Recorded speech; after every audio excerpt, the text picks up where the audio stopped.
The sound of 900 horsepower V8 engines is about to thunder through the hills of North Georgia.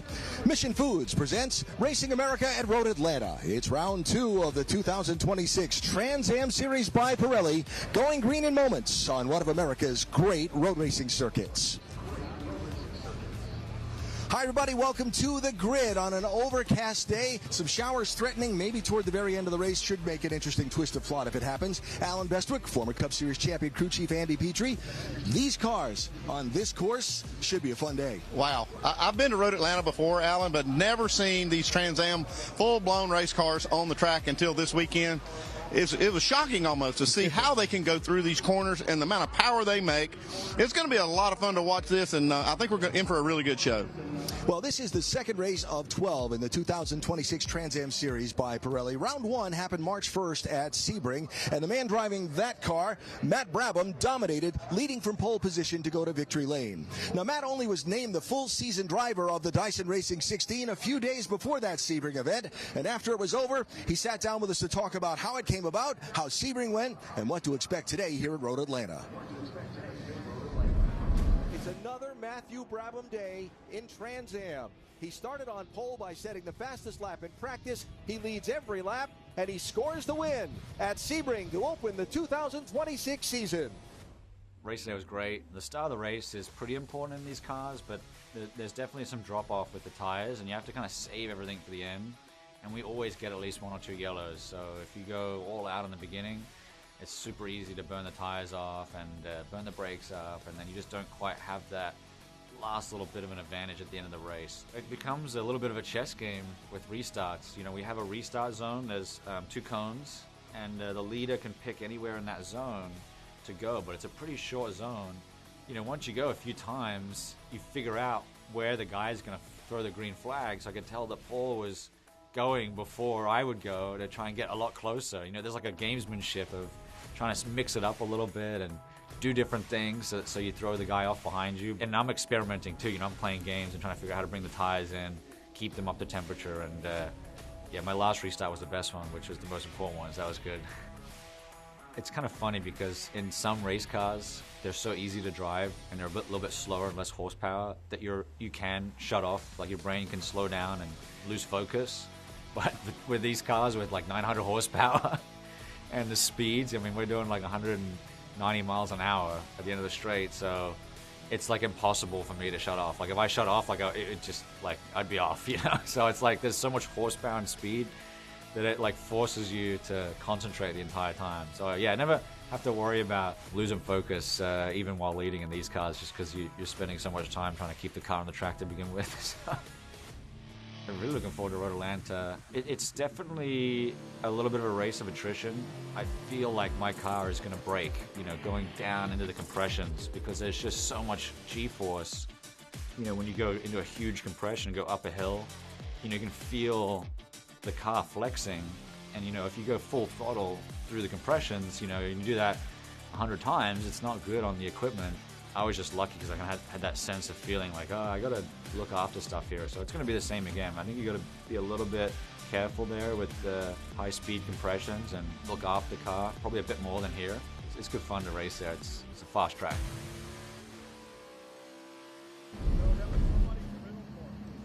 When you look at Matt Brabham's career statistics in Trans Am racing, he's won 9 of 17 races, and he's on the pole today. Yeah, that's a pretty impressive run so far. It's well ahead of 50% win percentage now, but this guy's got some talent. I've talked to a lot of the guys on the grid, and everybody points to him. Usually you're trying to figure out who's got the best car, why this car's always winning. Everybody says that kid's special. That's why that car's winning. So I think he's got the secret sauce. Well, Matt Brabham has just made his way to that Dyson Racing 16. He's in that crowd behind us there somewhere with Ben Sissel. Yeah, thank you so much, guys. I'm here with Matt Brabham. This Jim Weed car has been very fast for you.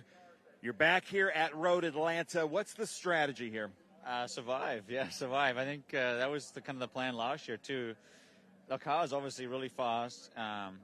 It's going to be tough out there with the conditions. I mean, it's just the track is very punishing with the ups and downs and the big compressions.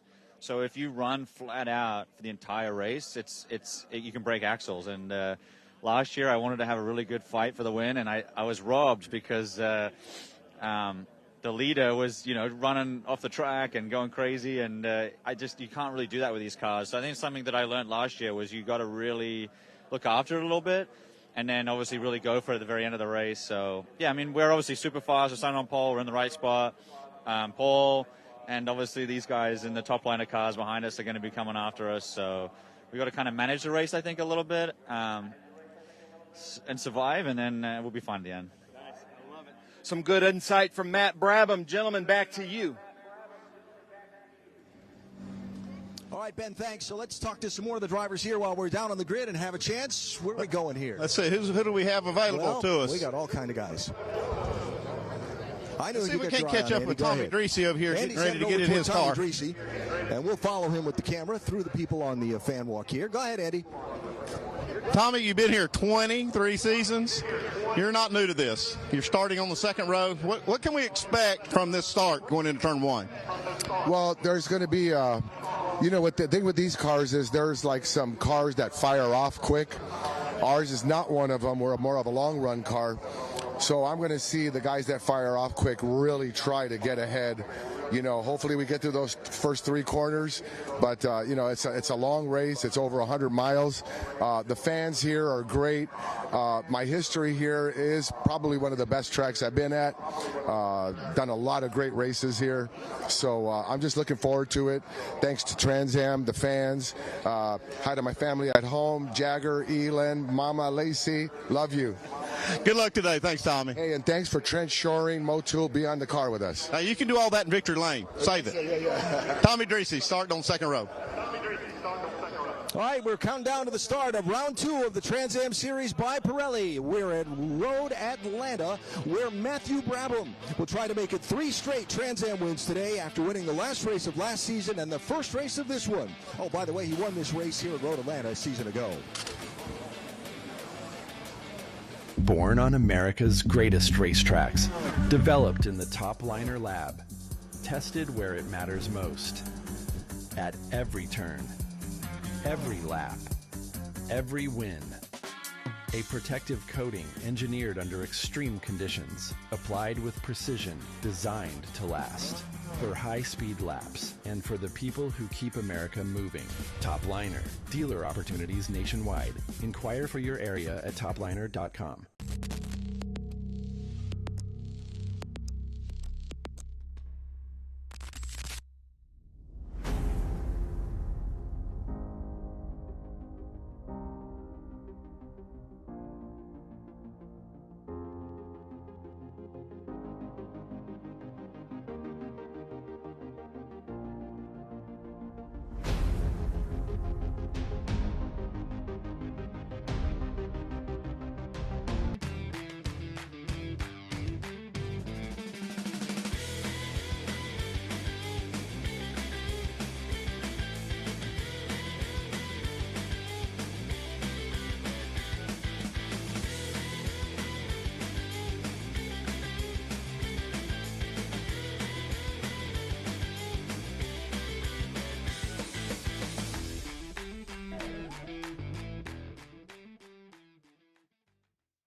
Okay, so pretend this is your race car. It's on the trailer, and you have an accident.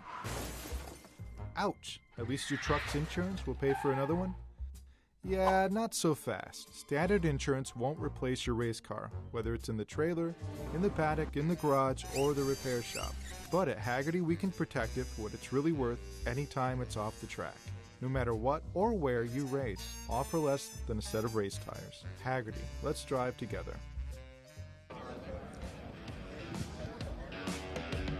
Racing America live in Braselton, Georgia, about 50 miles northeast of downtown Atlanta for round 2 of the Trans Am Series by Pirelli. All right, back on the grid. Pick a word to describe this race course. One word, intense.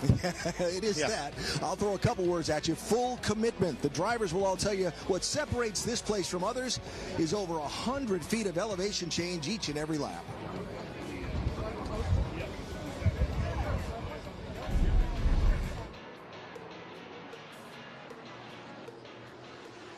The key to winning at Road Atlanta is really just consistent laps. I mean, you got to be quick. Commitment. Keeping it clean. Just being patient. Speed through the S's. Patience and not overcorrecting the last corner. Knowing where to make the right moves or where to block. And the key to winning at Road Atlanta is making no mistakes. Got to be hitting your marks and being consistent and being smooth and being fast. Keeping the car under you and having a clean race. Being smooth and going fast down that hill. Making sure that you get a good run out of turn 7 and down the hill. Super challenging track. You need to focus and get through the S's and get through the last 2 corners. Definitely you have to be good in the downhill. Making no mistakes. It's a really hard track to pass on. The key to Road Atlanta is momentum, and you can't overbrake. And it's really hard to do because the straightaway is super fast. If you're confident in your high speed, high commitment areas, high risk, but I think if you're good there, that's the key to winning there.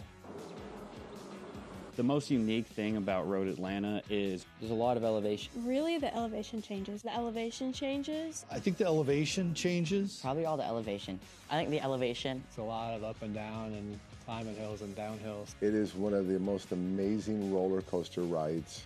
It's euphoric. Man, it's really fun to go through those corners quick. The idea that you have a track surface that you literally have to attack. You have to be brave, you have to lay it all out there, and it's a mix of both the technical and the high speed. The switchiness from left to right all around. You know, you've got so many different kinds of corners. There's big break zones, high-speed corners. You know, you'll come over a crest and then get into a corner, so it's definitely one of those high characteristic tracks. And you're always having to think, there's never a dull moment at Road Atlanta.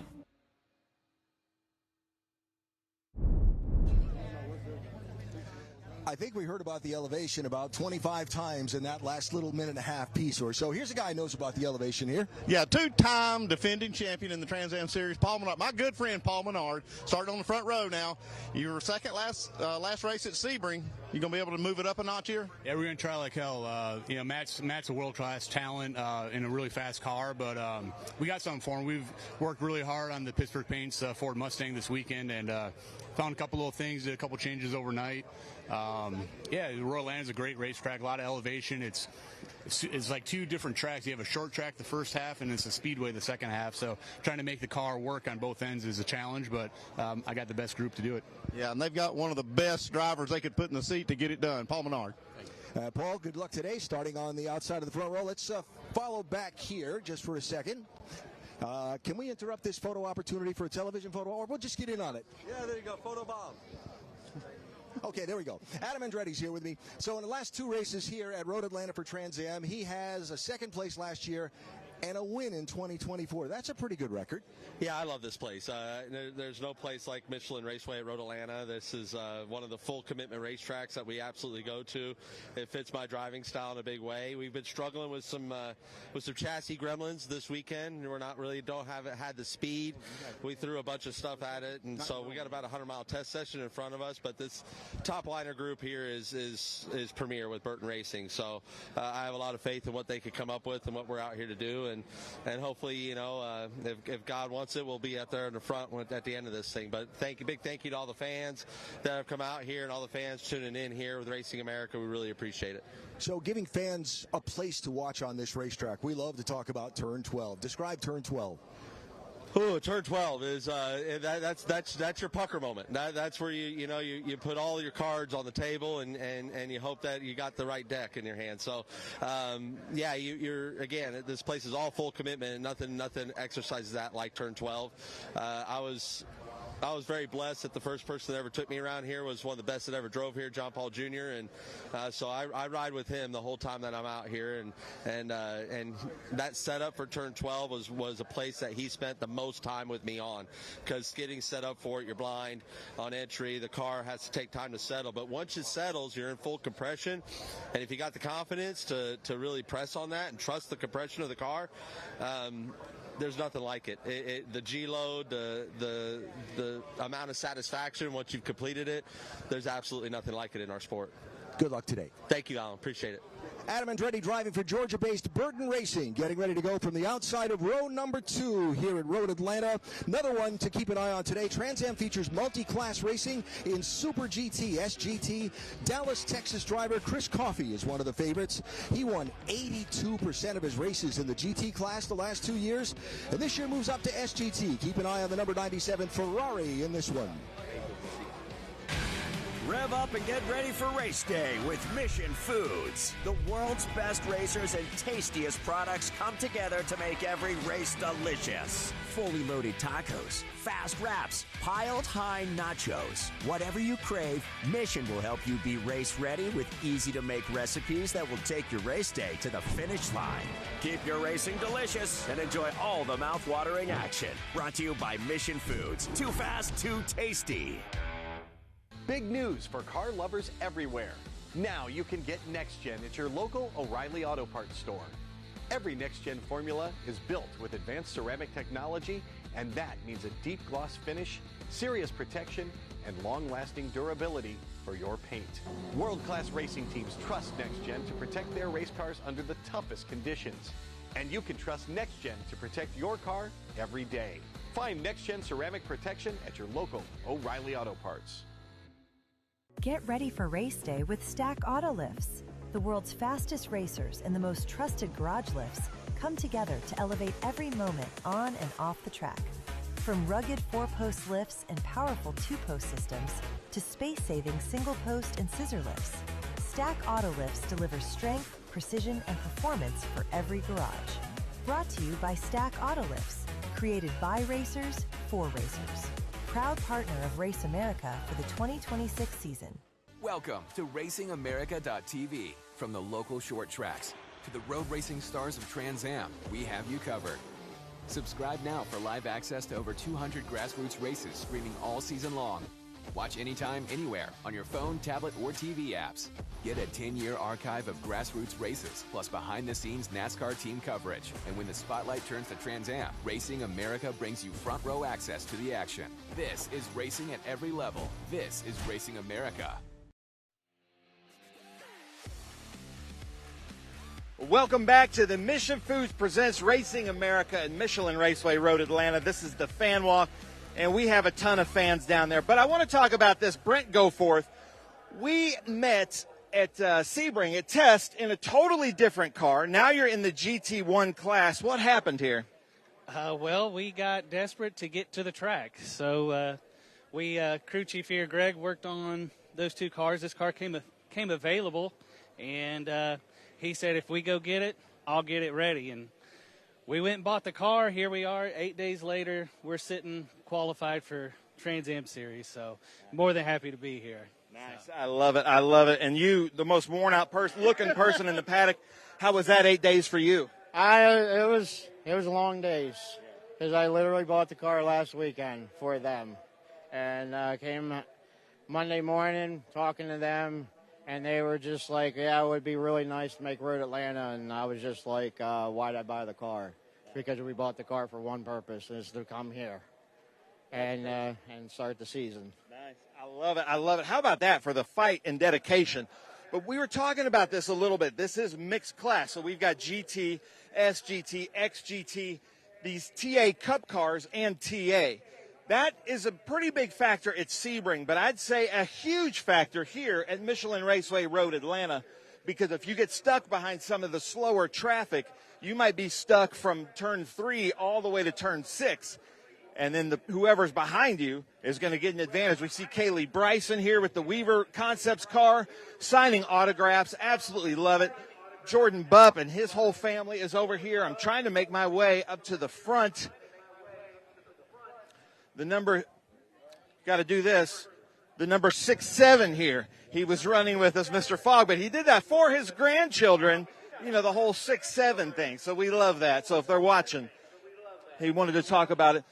Martin Raginger, we're going to talk about this. He is starting further back. He had a grid penalty because he was late to driver's meeting. So watch for that top liner car to come through the field. He's nodding his head at me. He's mad at me for saying that.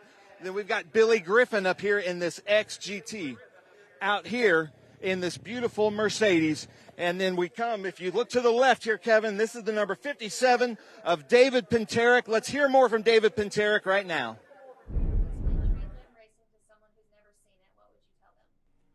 What race cars are supposed to be. They scare you.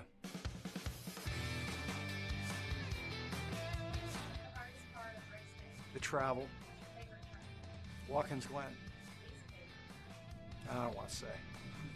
What would your walkout or grid walk song be? I can't drive 55. Well, when I was a little kid, I always thought I was going to make a living at the sport, and there truly wasn't a path for me into it when I was younger. Trying to get into it, I met this cute girl when I was 24 years old, turned out to be my wife, and had to grow up. 41, I started club racing, and at 51, I started pro racing. We sweat a lot in those cars, and the internal temperatures, the panels that we're sitting right next to actually touching is 155 degrees, and you're in there with very little air movement. It gets pretty hot. The people who are successful in life at any endeavor, they just don't quit. Nothing's easy. My name is David Pinterick, and you're watching Trans Am on Racing America.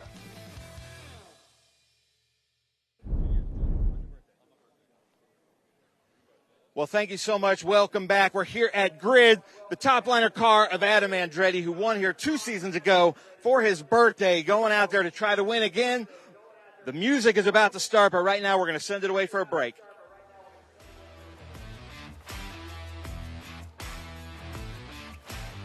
Born on America's greatest racetracks, developed in the Top Liner Lab, tested where it matters most. At every turn, every lap, every win. A protective coating engineered under extreme conditions, applied with precision, designed to last. For high-speed laps and for the people who keep America moving. Top Liner. Dealer opportunities nationwide. Inquire for your area at topliner.com.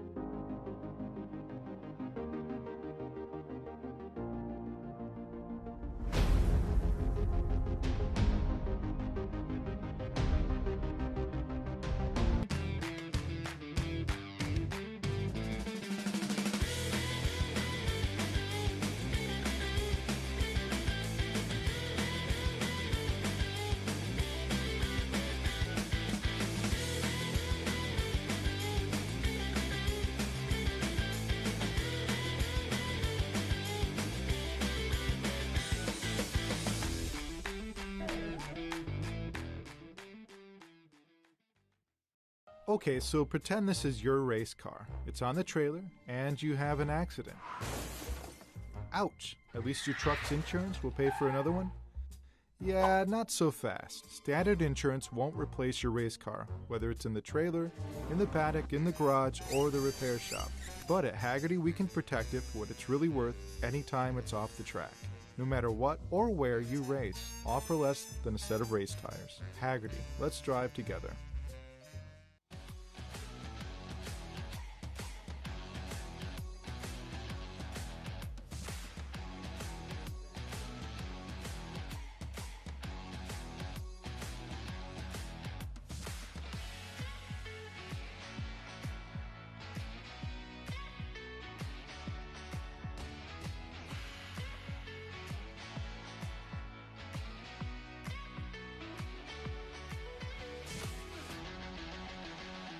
All right, thank you so much. Welcome back. I've got Bill Knotts here, who's on the Trans Am staff, but also to deliver our invocation. Bill, take it away. Thank you. If you'll join me in prayer. Heavenly Father, as we come to you today, Father, we ask that you wrap your almighty hands around this great facility. Father, that you keep everyone safe, the drivers, the crews, the officials, the corner workers, and our safety forces. Father, hold them within your hands and keep them all safe. Father, we also ask that you bless our first responders, EMS, police, our hospital emergency workers, Father, that they too stay safe and have an opportunity to go home to their families. And Father, finally we ask for peace within the world that only you can truly provide. In your Son's most precious and holy name we pray. Amen. Great. Thank you so much, Bill. Well, ladies and gentlemen, you are in for such a treat. Lainey Ewers to deliver the national anthem. Lainey, take it away.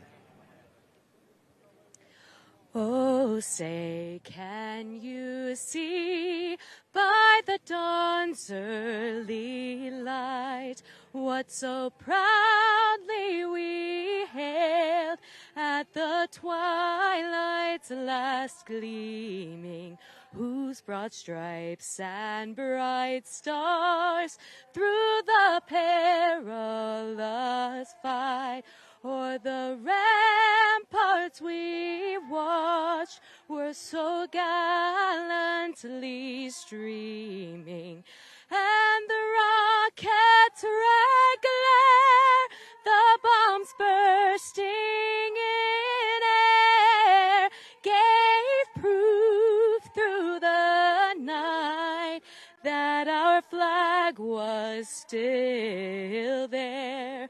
Oh, say, does that star-spangled banner yet wave o'er the land of the free and the home of the brave? Absolutely beautiful. Thank you so much. Gentlemen, back up to you in the booth.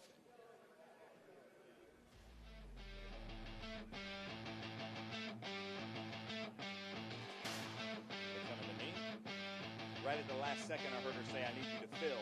Yeah.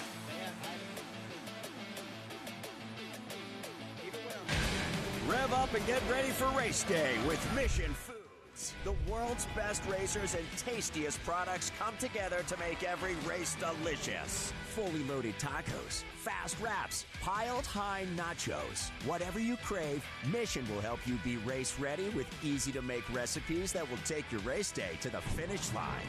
Keep your racing delicious and enjoy all the mouth-watering action. Brought to you by Mission Foods. Too fast, too tasty. Big news for car lovers everywhere. Now you can get Next Gen at your local O'Reilly Auto Parts store.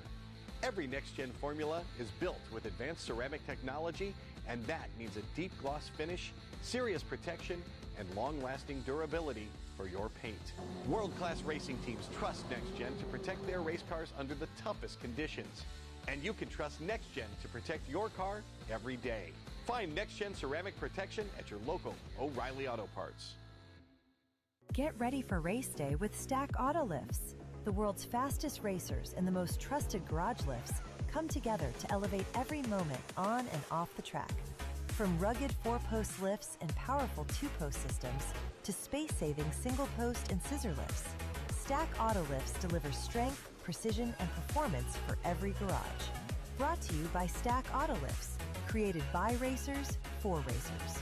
Proud partner of Race America for the 2026 season.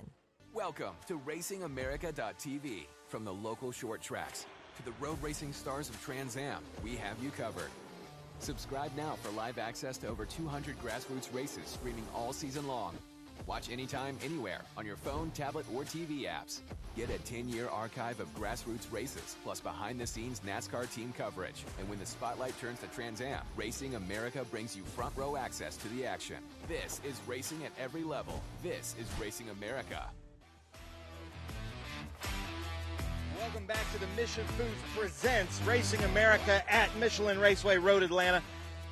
This is about 5 minutes on the grid. This is where my heart starts pounding because I have so many of my friends going out there at Road Atlanta, a very treacherous track. And I will say, just in the 20 minutes that we've been out here, the weather has changed, and we're looking for maybe a little bit of rain. Talking to some of the teams near the end of this session, this 100 miles out there, as we see Tomy Drissi looking through here as he's getting strapped in. Is the Celix.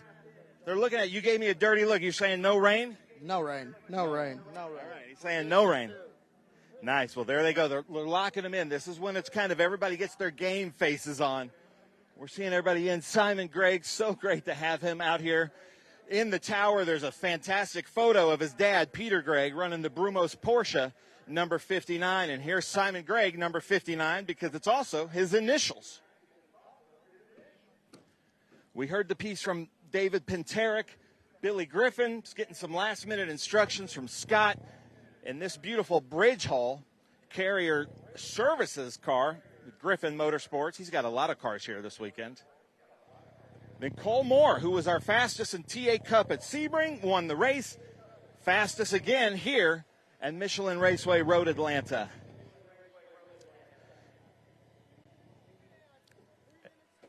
And we talked a little bit about Fogg here in the number 67, his first time in the Trans Am Series. Martin Raginger, Raggy, over here with a penalty. And then I was talking to Poncho with Kaylee Bryson with the LSI Logical Systems. He was saying that Kaylee doesn't have a lot of seat time here in this car, and she missed a few of the practice sessions. And she gets faster and faster throughout the session. So I'm sure Alan Beswick and Andy, they're familiar with her talent. So watch for her to move up through the field. We're going to move back up through this grid, but we've got some GT cars back there. We've got Derek and his GT 500. Milton Grant, Ken Twaits, our COO. But right now, I'm going to toss to break. We're going to go give our sponsors and marketing partners a good break here. We're going to start back with the driver start command. Born on America's greatest racetracks, developed in the Top Liner Lab, tested where it matters most. At every turn, every lap, every win. A protective coating engineered under extreme conditions, applied with precision, designed to last. For high-speed laps and for the people who keep America moving. Top Liner. Dealer opportunities nationwide. Inquire for your area at topliner.com.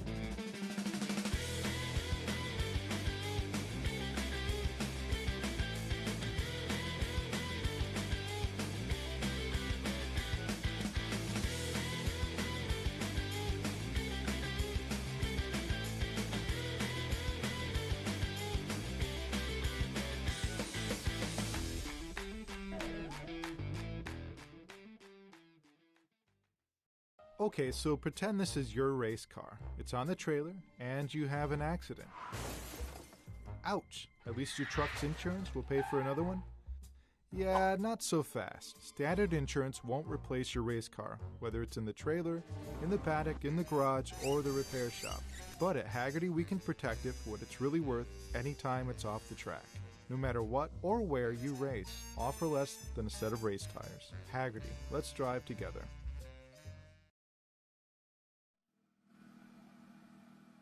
Well, thank you so much. I'm here with the Trans Am Series presented by Pirelli. I have Pirelli employees from the manufacturing facility in Rome to deliver the most famous words of motorsports. Guys, take it away.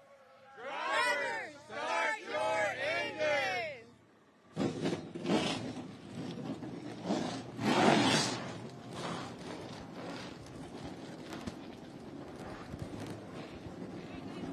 Nice job, guys. Nice job. That was loud. I like that. We are ready to go here at Road Atlanta with round 2 of the Trans Am Series presented by Pirelli.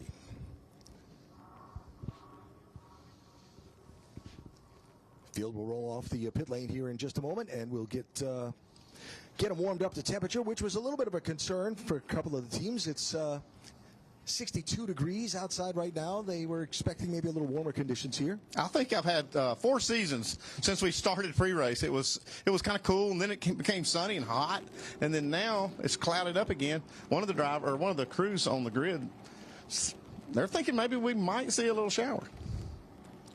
So you see a little over 2.5 miles, a lap around Road Atlanta, 12 turns around this road course. The big story, I mean, just look at that shot. You're hardly ever straight, and you're almost never level. Yeah, going down in those S's, it's everything. It's obviously the turns, but then you get down in those lower levels of the S's, and the car compresses a lot. You're bottoming out, and then you're coming up over. You can't go into this place where you can't see where the track's going. Then it's a long straightaway. This is a very unique racetrack. It's high speed. The elevation changes to blind corners. Knowing where you got to be, when you got to be, without being able to see it is a big thing. Yeah, you go through turn 3, kind of sets up the S's, and kind of as you go downhill to that compression area I talked about. Then turn 5 sets you up for a pretty decent straightaway up to turn 6, high braking. And then it's banked a little bit. You take that little short straightaway to turn 7, and that's the most critical corner. Sets you up for this 909-foot straightaway downhill to a sharp left-hand turn, and then here we go. You can't see coming over that hill, or you can hardly see getting down to the main straightaway, but full commitment racetrack for sure. Absolutely. So 2.54 miles around and 12 corners. The distance today, the traditional Trans Am 100-mile distance, 40 laps is the scheduled distance today for this one. Trans Am features multi-class racing. There's the full-blown Trans Am 900-horsepower cars, and then kind of in order of their performance, you look at the build-up from the entry-level GT cars up to the XGT cars. XGT, Extreme GT, they're pro-level cars. They've got some advanced aero and driver aids. GT1 for older generation Trans Am cars, a lot of horsepower, but more limited body rules. TA Cup, a tube-frame chassis with a NASCAR-like engine. SGT, Super GT, high-performance production-based cars with limited aerodynamics. And so those are the cars that will be out on the racetrack today here at Road Atlanta. Let's take a look at the starting lineup for this one. On pole position, Matthew Brabham in the Dyson 16, the third-generation racer who won the Sebring Opener a couple of weeks ago. Outside, Paul Menard, Trans Am champion the last 2 years in the Genelosi 3. In row 2, Tomy Drissi, Californian, the 2009 champion, hungry for a win, and Adam Andretti, winner here 2 years ago for the Georgia-based Burton Racing Team. Row 3, Ohio's David Pintarik, a podium finisher here last year, and Simon Gregg, who makes his 216th Trans Am start today, most all time. Row 4, fast qualifier in XGT, Billy Griffin of West Palm Beach in his Mercedes AMG. TA Cup fast qualifier, California's Cole Moore, who won the division's debut race at Sebring March 1st. A couple of other grid notes. Austria's Martin Raginger in the second Burton Racing Trans Am car. Qualified third fastest, got a 6th place grid penalty for being late to the drivers' meeting along with his owner. GT1 led by Fort Lauderdale's Jordan Buck, 11th overall in a Camaro. Chris Coffey, the SGT fast qualifier, 17th overall in our 23 car field. So 2 pace laps on the race today. A look at the onboard rides we have for you today. Yep, you've got a little bit of telemetry there showing you miles per hour. Good in-car shots. Hopefully we'll see some good shots out of this, and some of these blind straightaways that we talked about. You'll see how they reveal themselves. There's Ken Twaits. He's got an onboard, mission on board. That's one of those CLA Cup cars, and you watch the high-end speed on the straightaways of those cars, a new division for Trans Am racing this year. So when the field comes back around to turn 10, they will stop the weaving and warming of tires. They'll form up in rows of 2, come down the hill. The pace car will turn right off onto the pit lane, and we'll go racing for 40 laps. There is a 75-minute time limit on the race, and we'll mention again the big question mark right now. Rain that was supposed to get here about 4 o'clock today, now forecast to maybe get here around 2, maybe a sprinkle or 2 a bit earlier, and that could certainly make things interesting on these teams near the end of the race. That would throw a wrench in it for sure, Alan. One of the things about these cars and talking to the drivers and crew chiefs, engineers, is it takes a while and a process to get these tires to come into their optimum grip. And so that's why you see a ton of weaving, trying to get the cars up to temp, or the tires up to temp, and also to pressure. These first few laps, though, they're not going to be at those optimum temps. So it's going to be really kind of cool to watch how they take advantage of maybe some of the setups the other guys have that not quite ready to go. Maybe you are. Yeah, yep. The first few laps versus the longer run. No tire changes, no pit stops in these Trans Am races. It is a 100-mile sprint. And so how you manage those Pirelli tires is a thing. Yeah, I talked to Paul Menard. I think his biggest comment was that you can hurt these tires in a 100-mile race. By the end, you could run them off in the middle, early middle part of the race. Actually, he said you could hurt the tire in the very beginning of the race if you're not careful.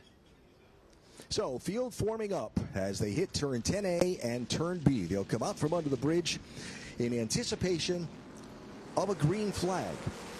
So 40 laps. The hills, the valleys, the quick blind corners all ahead for drivers of the Trans Am Series by Pirelli. Green flag is out. We are racing at Road Atlanta. Brabham inside, Menard outside as they go wheel to turn 1.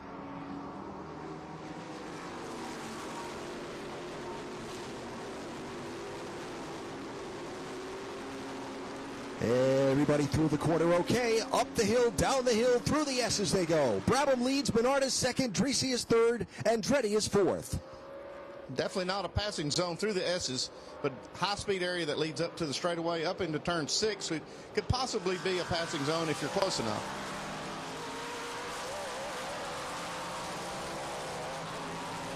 Even the roller coaster ride here, down the hill, uphill braking, turn 6, the banked corner, the short sprint to the hard braking turn 7.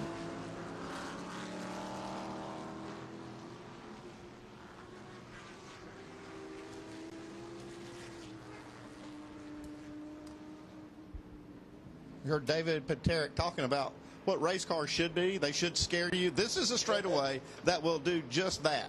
You're hauling the mail down that straightaway, and you got to come down into this left-hand turn hard on the brakes. Now the fun one. Where are you supposed to be under that bridge?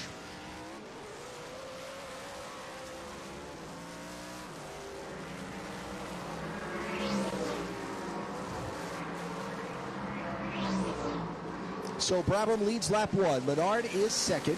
Drissi third, Andretti fourth, Paterick fifth. Raginger is sixth, Jordan Buff is seventh, Billy Griffin is eighth, Simon Gregg is ninth, and Cole Moore is 10th. Kaylee Bryson runs 11th, Jim Guthrie 12th, Brent Goforth 13th, Phil Fogg 14th, Ken Twaits rounds out the top 15, Chris Coffey leads SGT in 16th overall.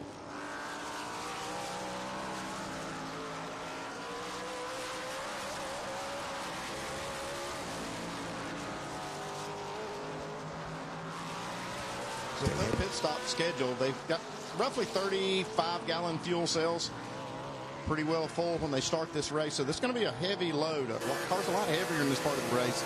This is why they have to kind of manage those tires. They're starting to come up to 10th now, and as you can see, that 122.1 is this last lap. I expect that to get down below minute 20. We'll see where that goes. Watch the top end speed here. Wow. 176, and you're downhill braking. All the way down to 60 miles an hour almost. But this is the part right here. You don't know, like you cannot see the track until right now.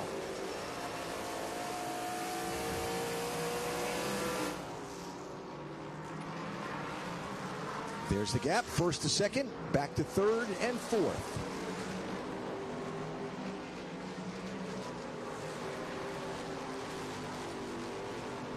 David Paterick in that 157 car trying to hold off Martin Raginger in the 7 machine. That was quite a show at Sebring in the opening race. Those two racing for third position. It ended when Paterick's car had an alternator failure and just ran out of battery power. But I talked to David about that race with a world-class, world-renowned road racer in Raginger. You know, David was a guy who started racing late in life, in his 40s. You heard from him earlier in our pre-race. And he said, yeah, I'm disappointed the way it ended, but I was smiling the whole time. You could almost see the smile on his face. He was having a good time out there. This Ken Twaits, he's a wheel man. He's not afraid to get after it. He's also the chief operating officer of Racing America. But behind the wheel competing, this is one of the new TA Cup cars. Well, these things have the big high horsepower engines in them. A little different chassis, a little different kind of setup for the handling part of it, but they still go when you stand on the gas. Yeah, you watch the numbers on this car as it goes down the straightaway. Here's that race between Paterick and Raginger. This is right where they left off at Sebring. I know you hear the driver of the 7's name pronounced Raginger a lot. I spoke with Martin back in Sebring and reconfirmed with him today. It's kind of a European versus American thing, right? Us Americans like to use the softer G, Raginger. He said the German pronunciation is Raginger, Austrian. So I said, I'm going with whatever you call yourself. It's Raginger. So what about us Southerners? What do we call him? Raginger? Is that good enough? Is that good enough? As the late Tom Petty once said, got my own way of talking. And everything's done in a Southern accent where I come from. Let's his driving do the talking here. Yes. So again, this is the race for 5th and 6th positions, coming back uphill to turn 6.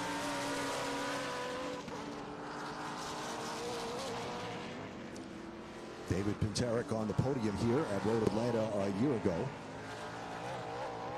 And Martin Raginger back at Road Atlanta in a Trans Am car for the first time since he won here in November of 2020. That's the last time he raced a Trans Am car here. He said, yeah, pretty good memory. I'm glad the Burton race team decided to differentiate the front fender so we can tell which one's Adam Andretti and which one's Raginger. Here's the gap, 1st to 2nd. The blue fenders, that's Adam Andretti making a move now. Looks like on Tomy Drissi. That turn 12, you heard us if you were with us for our pre-race. Talk to Adam Andretti in that 17 about that corner. You and I stood inside turn 12 on practice the other day and watched him come down that hill. And it's a show all in its own. It shocked me, honestly. It was so, they are coming through there so fast and committed that it almost defies physics. And I heard Adam Andretti talking about it in the pre-race show. And that explains why he's so good. He focuses on that corner. Full commitment is the proper description of that corner. A lot of corners here at this racetrack. So Andretti is up to 3rd, Drissi back to 4th. This continues to be the best fight on the racetrack for 5th place between Pinteric in the 57 and Raginger in the 7.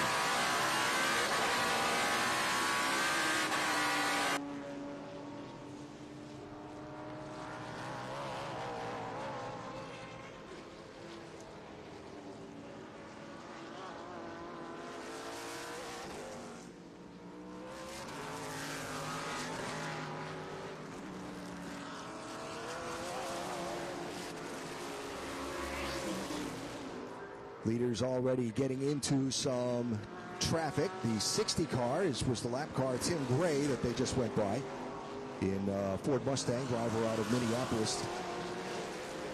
And the front runners overtaking here.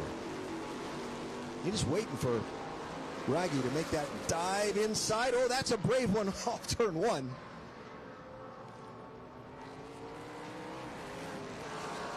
You can't get it done down there, which was kind of risky in turn 1 even, but you definitely have to kind of tiptoe, single file through this part of the track.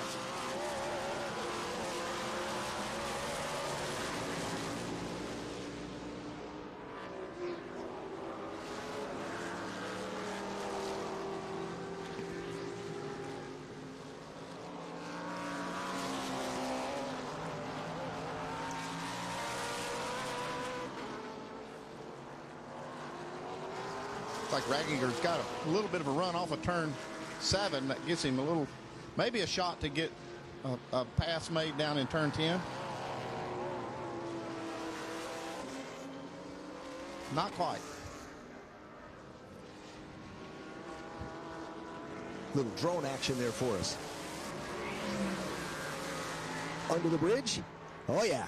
That's pretty good skills from the drone operator to go under the bridge. Gotta love it.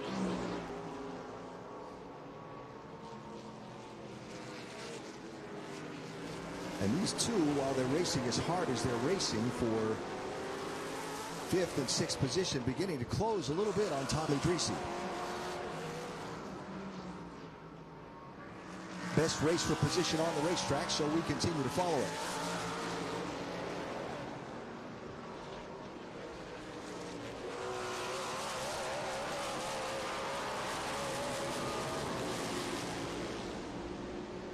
You can kind of hear just how rough the track is by the sound of the engine as it revs up over those bumps and the uneven parts of the racetrack.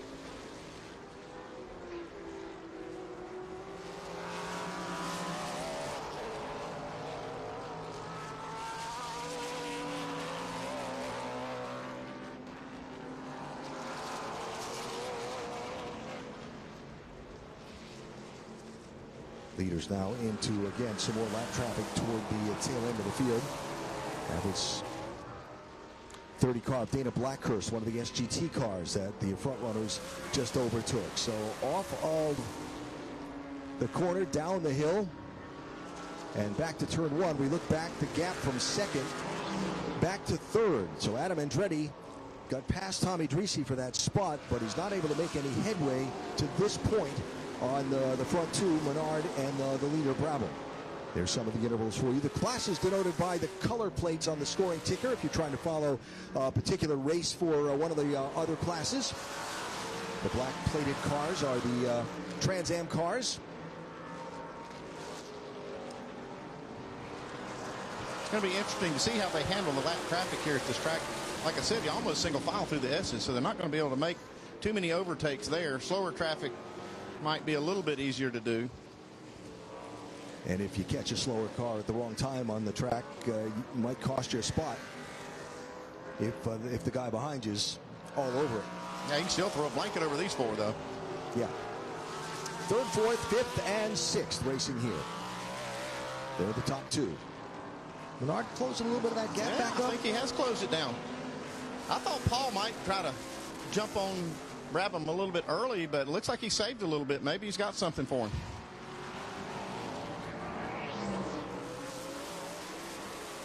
All right, while we watch this race for fourth, fifth, and sixth, Andy Villa, the CEO and co-owner of Tyser's Live Insurance Brokerage Services, has joined us. Sponsor of Trans Am Racing, a sponsor of Racing America. Andy, thanks for being here with us. Tell me your impressions of watching these cars at this racetrack. Thanks, Alan. Yeah, it's a wonderful racetrack, and the series is really, really strong. You've got a bunch of professional drivers, a lot of talent. Paul Menard, Matty Brabham, and Tomy Drissi, and guys like that have been around a long time. And they do a really good drive moving around this racetrack. Tell me about Tyser's. For people that might not be familiar with the company, what does it do? What business is it? Yes, we're a global insurance brokerage. We have offices in the UK, Australia, New Zealand, and mainland Europe. We focus in the entertainment and live event space and motorsports. We have clients that go on touring music ventures and also obviously racing cars and all the things that go in the entertainment space. So we're very excited to be here. So you get to go to a lot of fun places and a lot of things, and it is business also while you're there. It is work and it is fun at the same time, but sometimes you get to enjoy it and take your work hat off and really have a good time with it. We're enjoying that change for position as Ragginger finally makes the pass. Yes, now you can focus on the next spot. The other Andy. Andy Wheeler, we appreciate you being here with us and appreciate all the support for Racing American, for Trans Am Racing from Tyser's, and hope you have a great day here in Road Atlanta. Thank you very much. We're excited to be here and really look forward to a great season. Thank you. Andy Villa, the CEO and co-owner of Tyser's Live Insurance Brokerage Services, a big supporter of Trans Am and Racing America. And he was up here with us watching that pass happen on the screen. That was fun. Finally, persistence pays off. We've got a little bit of action going on. Looks like, Drissi's closed the gap a little bit on Andretti as well. So it's 1.7 seconds, Brabham to Menard, fluctuating back and forth a couple tenths each lap for the moment. And then you've got Andretti, Drissi, Ragginger, and Pintarek farther back in line. Looking back at some of the other class standings, Cole Moore leads TA Cup, running 7th overall for the young Californian. Billy Griffin, the XGT leader. Jordan Bupp is leading the GT1 class, running 12th overall.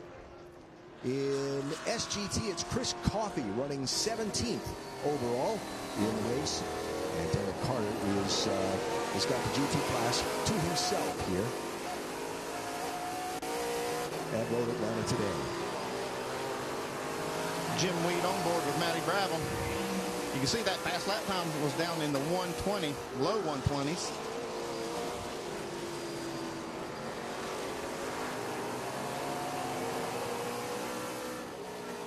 Track map top left of the screen showing where the car is around the circuit. Heading back and forth and up and down through the S's. And here is Ragginger on Drissi now. This would be for 4th place. Is there room to make that stick going up the hill from turn 1? That was aggressive. Paid off for him. Got it done. So after being late to the drivers' meeting yesterday and getting a 6th place grid penalty for being the X amount of time late that it was. How many grid positions you're penalized depends on how late you are. Marty Raginger has begun to climb back up through the field from the 9th starting position and now running in 4th.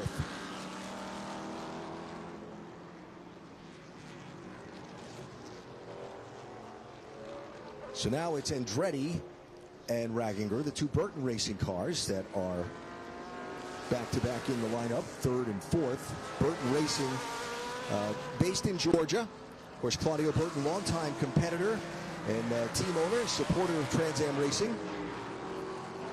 The race team home is in Adairsville, Georgia, which is northwest of Atlanta. Kind of one of those places that the highways don't connect here and there. So you kind of go down to the Atlanta perimeter, go over to the other side, then go up. It's about a 90-minute drive. So you're saying you can't get there from here? Well, I'm saying you can get there. It's just not a straight line. Kind of like trying to get to the airport after the race. And Tarek found a little speed here.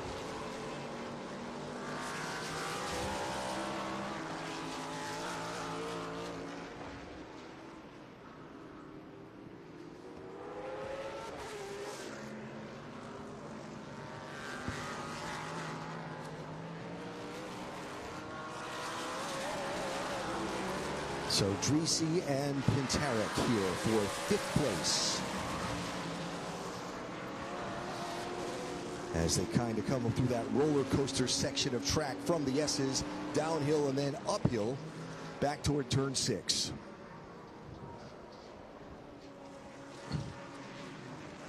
Hey, quick reminder, you can get all your favorite racing action on the Racing America free streaming channel. Watch 24/7 on Amazon Prime Video, the Roku channel, and My Free Direct TV. We've got live racing. We've got original content from Trans Am, grassroots racing, NASCAR racing communities. It's the Racing America channel, your 24/7 racing fix.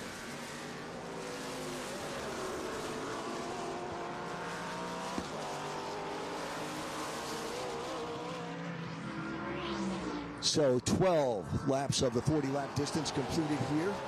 As we watch now Martin Raginger close in on his Burton Racing teammate Adam Andretti. Raginger, the 37-year-old from Austria, veteran sports car racer who's won everything and run everywhere since being a Red Bull and Porsche Junior years ago. Done a pretty good job of making up for that 5-6 place grid penalty that he got for being late for the drivers' meeting. Yep. I bet he pays attention to the schedule maybe in the next race. It's making him work a little bit harder. Making a move now on Andretti. And here he is, Adam Andretti kind of moving over, letting the faster teammate through. So put Raginger up to 3rd position. And Adam Andretti back to 4th.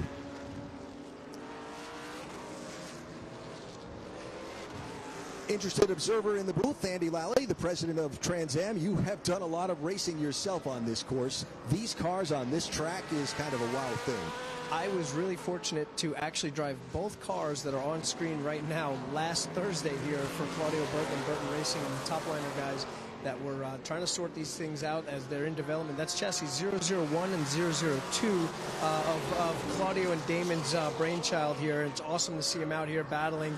I know that they've been working hard to advance this car, and I know that this battle was coming. You know, Raggy and Andretti are both top-notch guys and super fast, and there's always that battle within the team here. Like, I know personally, Raggy's in 002. This is an updated Trans Am chassis from Damon's and Claudio's original vision that Adam's still driving, so we know that the 7 is going to be a little bit stronger, the next step in there, and it's showing today in the power down and the drive off that he's got off the corner.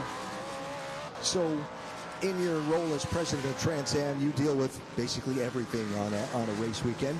When you look at this field of cars, what's the top of mind issue that the drivers come to talk to you about this season's Trans Am racing? Well, the biggest thing that we're trying to do is improve car count here and improve the competition. Having Brabs and Paul going at it up front here, I was Tim Richter, our race director. Welcome back, Tim. Always doing an awesome job and wearing so many hats up in the booth up there. I was jumping up and down. He was trying to hush me up because when I saw Adam leading Drissi, leading Raggy, leading Penteric over there, I knew we were in for a good battle here, and I knew that just the way the inner class was going to work, that they were going to set these picks and go. And so watching all this stuff happening on track like this pick right here, Brabham's going to have to slow up for 5, and Paul is now chomping on the bit to get the exit speed to close the gap here. And that's kind of our biggest thing here. We're trying to grow the TA numbers, but we're growing all of these classes, and we're seeing it here this weekend with some good turnout. Passing some of the TA Cup cars here. I know how to increase the car count. Get you in one of them. Up by 1 is fine with me. Up by 1 is fine with me here. I think maybe politically that wouldn't be the best stance to get me in. I mean, it's definitely fun for me to be able to get in, feel this Pirelli tire and how strong it is, where that tire's going to go throughout a 100-mile race when you've got 900 horsepower and your only contact with the ground is through these Pirelli tires. You know, you've got to be able to manage those really well. Oh, man, I love our drone guy. I don't know how many times I say it, but seeing a drone fly under the bridge as they're 2 and 3 wide coming under the Road Atlanta Bridge here is really, really cool here. I love this action. And as a driver, that's going to be about the worst place to catch one of the slower GT class cars is right when you're going under that blind bridge.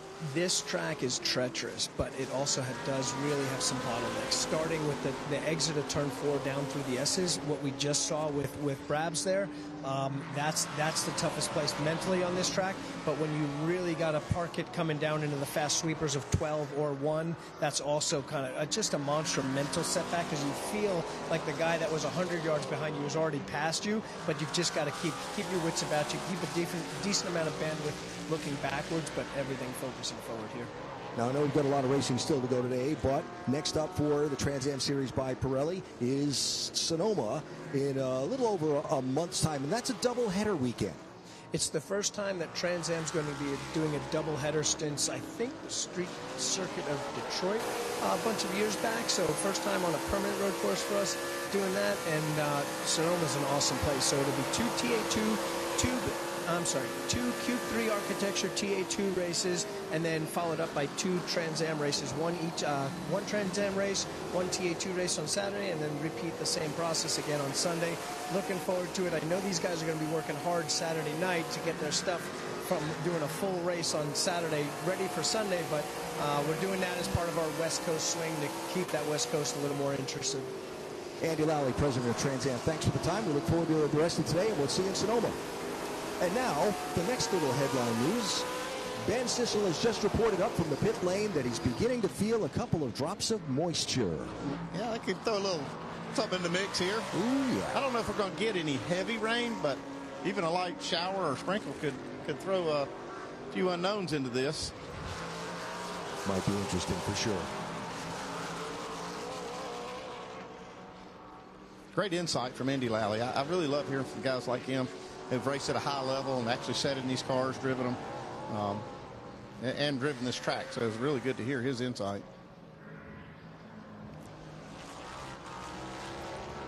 There's down that steep hill, the right, left, back Kelly up and Bryson. under the bridge. Kaylee Bryson in that bright yellow car. They've had some issues with the engine this week, and it's really limited her track time, and she's desperate for some of that because she's new to this car in this track, really, and so they needed that track time to get up to speed. I think she gets faster every week, every lap, so hopefully she's getting some good lap times in here. So that orange 32 car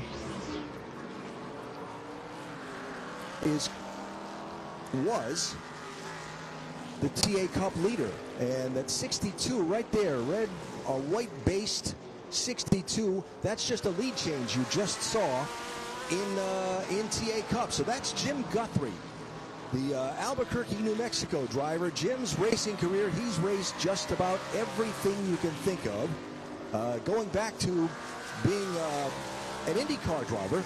He's raced 2 wheels, he's raced 4 wheels, he's raced open wheels.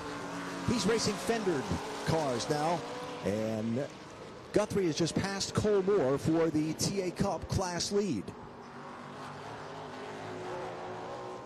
You'll see Guthrie's Garage as a sponsor on a number of cars in a lot of different racing venues across the country. So Jim Guthrie, the new TA Cup class leader.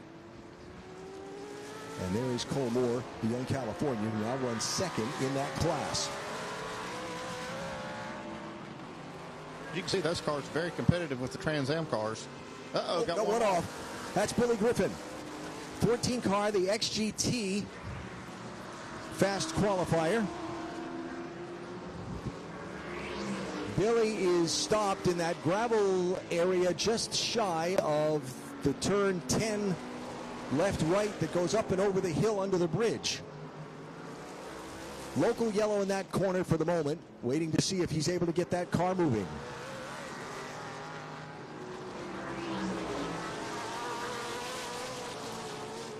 And I think full course yellow is the call from race control. So full course yellow for the first time in this one.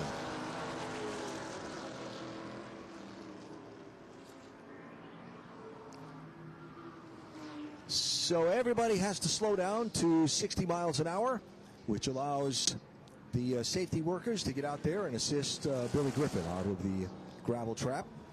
And that's a tough spot to be. You're not moving out of that. Not driving out of it. West Palm Beach, Florida driver. Two-time Trans Am GT class champion who has now moved up into the XGT category. Oh, there it is. Overcooked it right there, and it looks like turn 10. Did he run up on some traffic maybe that caused him to stab the brakes a little harder than he needed to or wanted to? All right, so a minute while the safety workers go and try and get that 14 car out of the gravel trap and clean it up. Then we'll get the field reordered and go back racing again as the Trans Am Series by Pirelli goes at it at Road Atlanta. Will the weather impact this next two-thirds of the race, or are we going to get through with dry conditions all the way to the end? Rev up and get ready for race day with Mission Foods. The world's best racers and tastiest products come together to make every race delicious. Fully loaded tacos, fast wraps, piled high nachos. Whatever you crave, Mission will help you be race ready with easy-to-make recipes that will take your race day to the finish line. Keep your racing delicious and enjoy all the mouth-watering action. Brought to you by Mission Foods. Too fast, too tasty. Big news for car lovers everywhere. Now you can get Next Gen at your local O'Reilly Auto Parts store. Every Next Gen formula is built with advanced ceramic technology, and that means a deep gloss finish, serious protection, and long-lasting durability for your paint. World-class racing teams trust Next Gen to protect their race cars under the toughest conditions. And you can trust Next Gen to protect your car every day. Find Next Gen ceramic protection at your local O'Reilly Auto Parts. Get ready for race day with Stack Auto Lifts. The world's fastest racers and the most trusted garage lifts come together to elevate every moment on and off the track. From rugged 4-post lifts and powerful 2-post systems to space-saving single-post and scissor lifts, Stack Auto Lifts delivers strength, precision, and performance for every garage. Brought to you by Stack Auto Lifts, created by racers for racers. Proud partner of Race America for the 2026 season. Welcome to RacingAmerica.tv. From the local short tracks to the road racing stars of Trans Am, we have you covered. Subscribe now for live access to over 200 grassroots races streaming all season long. Watch anytime, anywhere, on your phone, tablet, or TV apps. Get a 10-year archive of grassroots races, plus behind-the-scenes NASCAR team coverage. And when the spotlight turns to Trans Am, Racing America brings you front-row access to the action. This is racing at every level. This is Racing America.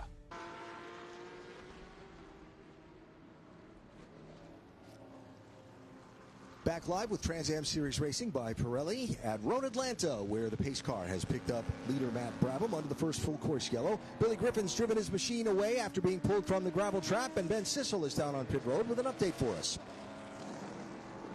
Yeah, thank you. As Jordan Buck goes back out, it is actively drizzling down here in pit lane, but I'm talking to Claudio Burton. You've got third and fourth out there. What are you telling the drivers, and what are they telling you? Well, what we're concerned about, cars are running well. What we're concerned about right now is the rain. You know, it's kind of sprinkling out here. That's complexity and slipperiness we don't need right now.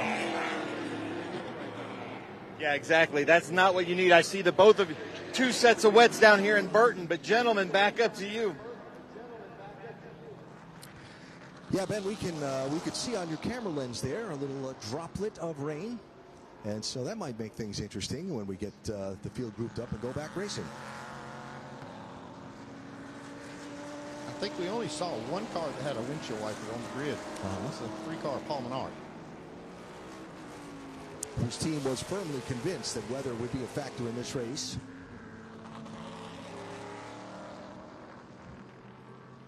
So after removing the Griffin car from the gravel trap, they've released what they call Code 60 and allowed the field to move forward at speed and gather up behind the safety car. And trying to get things put together. Hopefully we get the green flag next time by us. See just that droplet forming on the camera lens there. Oh boy. Oh boy.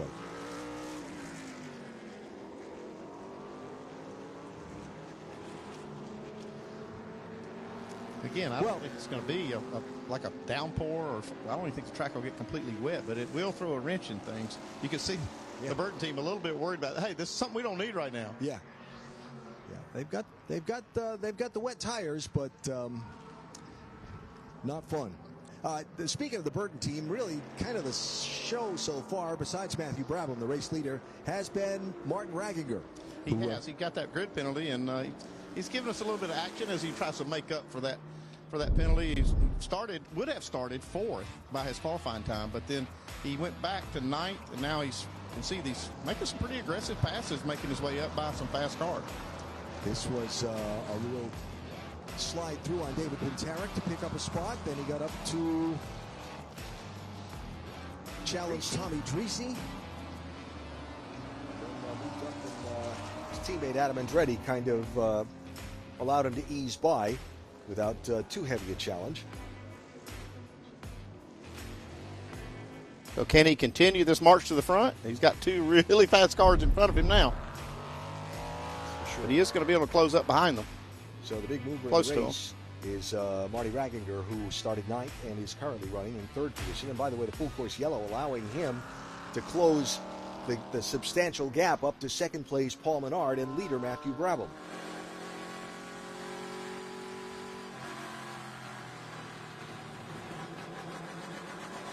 Tomy Drissi in the office, Los Angeles, California driver. Tomy, the 2009 Trans Am champion, in his 195th Trans Am start. That's a lot of starts. Not quite as many as his teammate, Simon Gregg, with 216 of those starts.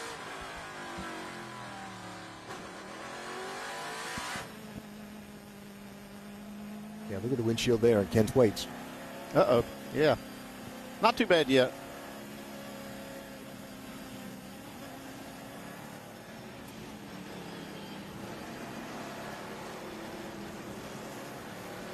Just monitoring race control, trying to see when the green waves, and it waves right now. Here they come. Pace cars off. Matthew Brabham tries to accelerate away. Paul Menard tries to stay with him.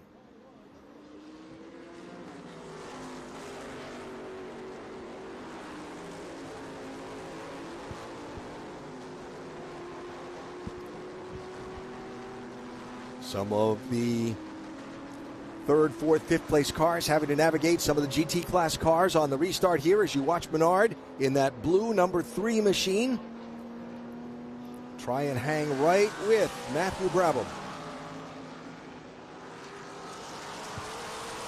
And you can see at the windshields there, you see the Menard car has that windshield wiper on it, but you're not going to see any others as they come down the hill.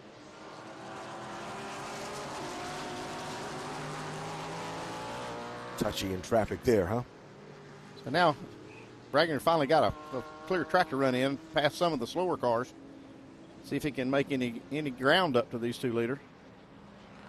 We're just past halfway in our round 2. Mission Foods presents Racing America at Road Atlanta. Trans Am Series by Pirelli in round 2 of 12 for this 2026 season. Up and under the bridge they go. Ooh, heavy smoke out of Tomy Drissi as he lays on the brakes. Tommy's fallen back a little bit. David Winterick has gotten by Tomy, and Tommy's back to the 6th position.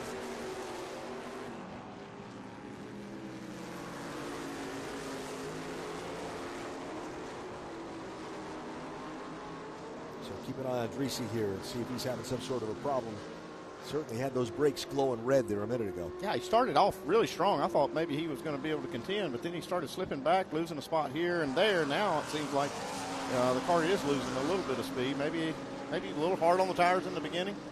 Was that him? That was just took the escape road there up in the S's. So problem there for Tomy Drissi. Hey, next month we're going to have a special live broadcast from the 1010s Motor Club in Concord, North Carolina. It's called the Heritage Invitational. You can watch racing champions and legendary racing machines. The iconic IROC Series headlines the weekend along with many of the all-time greats that wield those machines. It'll be a lot of fun. Join us live April 10th and 11th right here on Racing America for the Heritage Invitational.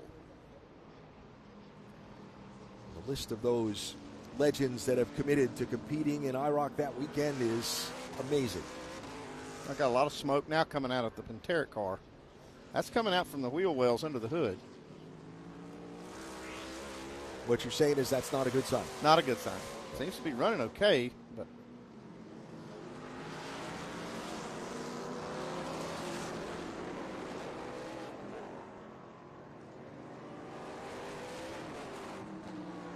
looking back now and focusing on Drissi for just a minute as Jordan Bupp in the 11 GT1 class machine closes in. Well, I'm sorry, that's is that Tommy or is that Simon? that looks like Tommy. He's just lost touch with those other cars he was racing with.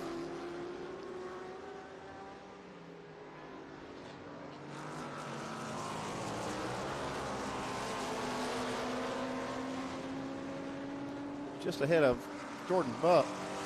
You see that smoke still coming out of Penteric. The car's still running fine. Actually, right back on the bumper of Andretti, I believe it is.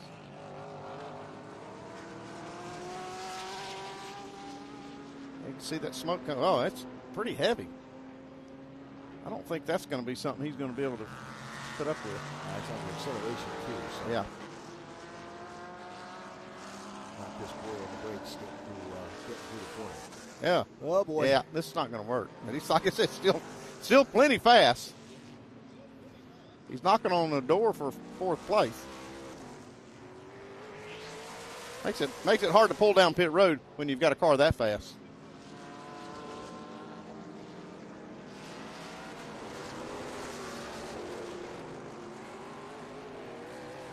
Surely, he can see that, feel it, maybe. Sure, he can smell it. Yeah, that's heavy under that right hander. I mean, it could be something as simple as a valve cover leaking oil, but it's still not good. It's still got to be enough oil to cause a problem, even with the track and on getting on his tire.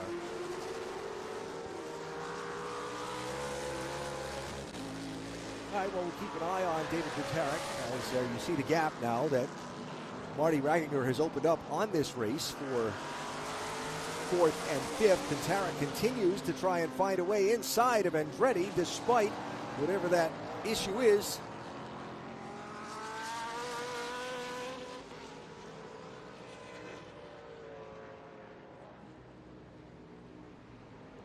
He does have the attention of the control tower, by the way, too. Yeah, I would say he probably does. A slow car up there in turn 7.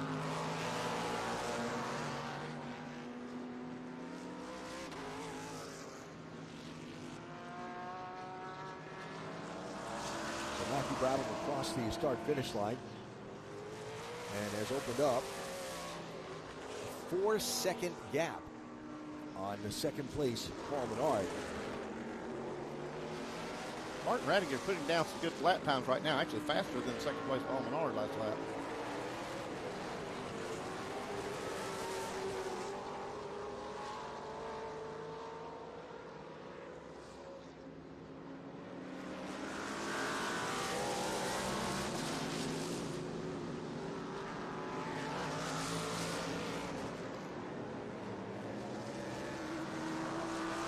Matt Brabham, he's just been so fast. He's kind of new to Trans Am, but he has been the man to beat since I've been here. And talking to the team this weekend, I said, how's the car? And they said it's almost stuck too well, that it's really handling great, but they were going into another practice session and thought maybe they would experiment with some other things with the aerodynamics and maybe try to find a little different. Oh man, this is not going to work. Yeah, David Piterek has been asked to head for the pit road that's not gonna by work. race control. Have a problem in turn number 7. That is Marty Raginger, who is stopped in turn number 7. Full course yellow number 2 is coming out.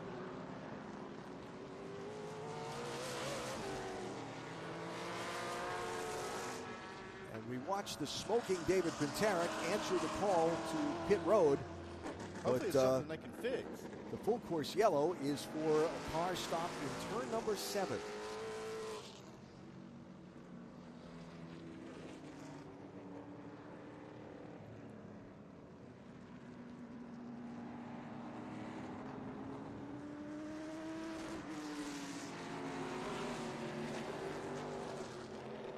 Well, it's a tough break for Piterek. And they'll pull the hood off that and try and have a look. Fire bottle at the ready. Good call.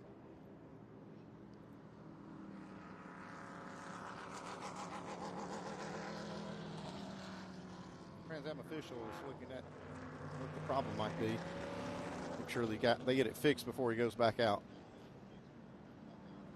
And the word from those Trans Am officials that are down there is that there does appear to be liquid dripping from that car, and he will not be released to rejoin the race. That's Dave Hughes. He's the lead inspector, and he says, you're done.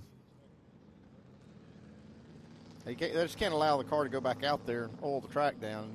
Yep. Had to be putting down quite a bit there, as much smoke as we saw. There's a rollback. Yeah, somewhere hidden back in there is the car of Marty Raginger, who was in third place at the time and has gone off course back there and had some impact in the barrier from the reports we're getting. And so full course yellow for the second time in our race.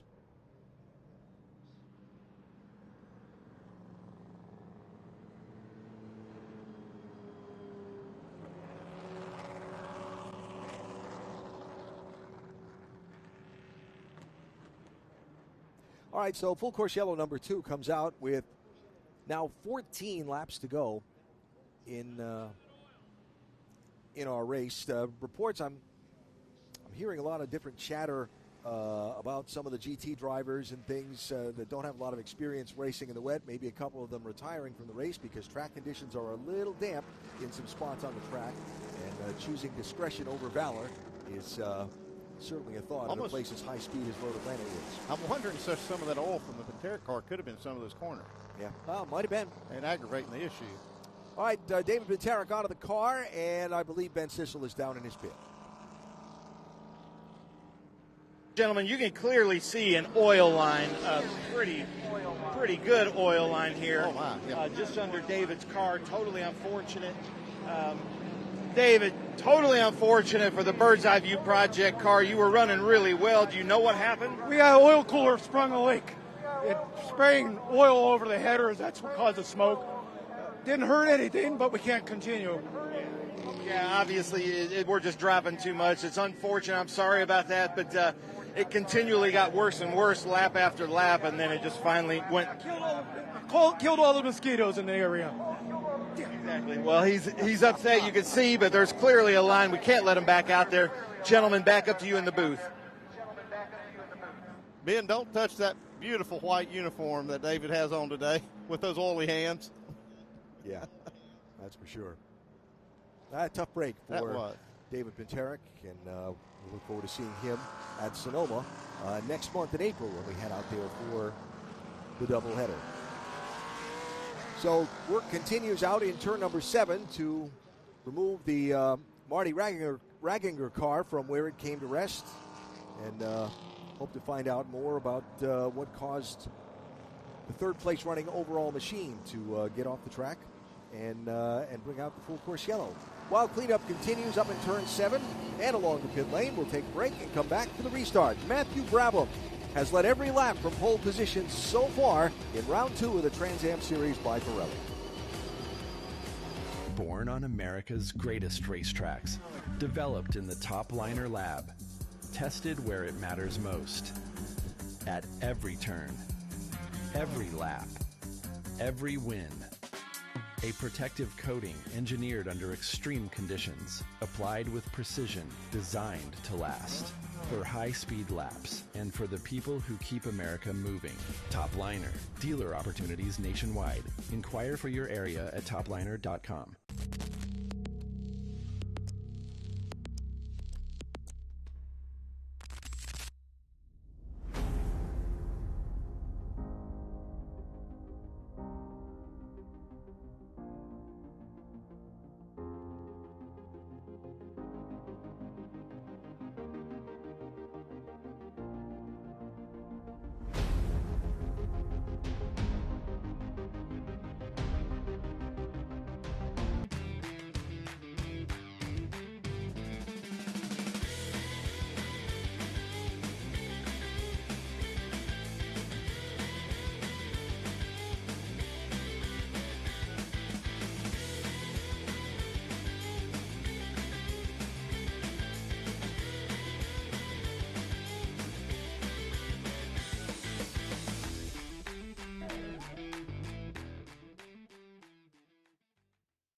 Okay, so pretend this is your race car. It's on the trailer, and you have an accident.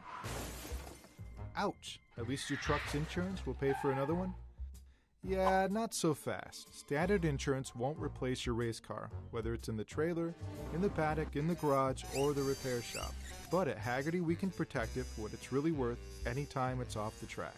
No matter what or where you race, all for less than a set of race tires. Hagerty, let's drive together.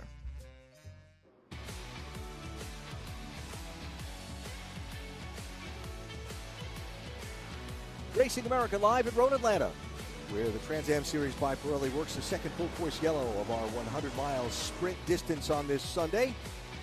We've had a couple of things happen here that the full course yellow has aided. Right now we've got the top three cars in TA Cup all lined up together on the racetrack. Cole Moore has reclaimed the lead of that class over Jim Guthrie and Phil Fogg Jr., but they're all now bumper to bumper to bumper on the racetrack for this restart.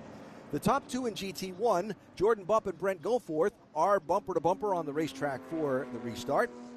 And so a couple of those things to keep an eye on, while Paul Menard gets another chance to get up to the back bumper of Matthew Brabham and see if he can find a way to force a mistake on the part of Brabham in that Jim Weed 16. Brabham's done such a good job on the restarts, that he can just pull enough gap that he doesn't have the pressure from Menard. But it does look like Menard's car is pretty good in the slower sections, and coming up through the S's, he can close the gap. But if he can just maintain a little more, contact with the leader, he might be able to find a place where he is maybe a little stronger. Let's see what the folks in the Menard pit are thinking. Ben is there. Yeah, thanks. I'm down here with Tony Gentilozzi with the 3GT team. And he was sharing something that I haven't heard too much yet, but what's your strategy now? The car is quite good. We're going to wait for the rain and see what happens. So you're making it definite rain. It's sure looking like it. Whether it's enough to stop, we'll see. All right. Well, Road Atlanta likes to throw us a little bit of everything. Paul Menard's running really, really well in the Pittsburgh Paints and Stains car. Let's see if they can do anything to the checkered flag. Back up to you, gentlemen. All right, we'll keep an eye on it. There you see the impact site out in turn number 7. Rearrange that tire barrier. And that was a pretty good lick. That's the reason for the extended caution, is to get that car. I mean, that car went pretty deep off that section of the track and impacted the tire barrier. So they definitely did the job. They stopped the car. Yeah. Gonna have to rearrange them. So the cleanup crew continues the work there out in turn number 7. And we continue to cycle behind the pace car here as we work now with 11 laps to go in our race. Remember that Trans Am races have a time limit, a 75-minute time limit. We've still got 26 minutes and change to go in that, so we'll see if that becomes a factor toward the end of the race, if that cleanup and rearranging that tire barrier takes a while longer. There's Kaylee Bryson in Poncho Weaver's number 2 car. Making some steady progress up in the top 10, solidly up in the top 10 now in 8th.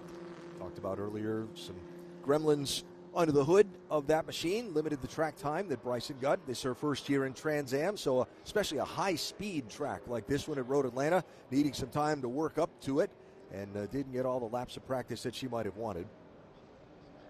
But as always with Kaylee, when I saw her this morning to talk about it, smile on her face, and we'll get him. It'll be fine.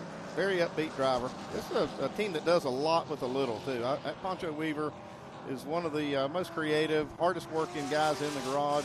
They've got a small shop at his house. They come out here and they really do a good job, work hard, and they got some smart people working with them. So there's 32, the orange car there. That is the TA Cup leader. Again, that's Cole Moore, the California driver. So again, first, second, and third in TA Cup. Nose to tail on the racetrack. Right behind Cole Moore is Jim Guthrie in that red, white, and blue 62 car. And then behind Guthrie in that red, white, and black 67 car is Phil Fogg Jr., the veteran racer from the West Coast. So that's for one of the class wins within the overall Trans Am Series competition today. Those three, nose to tail. We'll watch that. And then again, the two GT1 cars that are leading that class are all nose to tail on this restart as well. Still waiting to see if we're going to be able to go green this time. And still waiting to see if the rain is going to get heavy enough to put that chaos into the race that we might be anticipating. See the flagman picking up the green flag, so maybe we'll see it this time. Yeah, we have gotten that command, yes.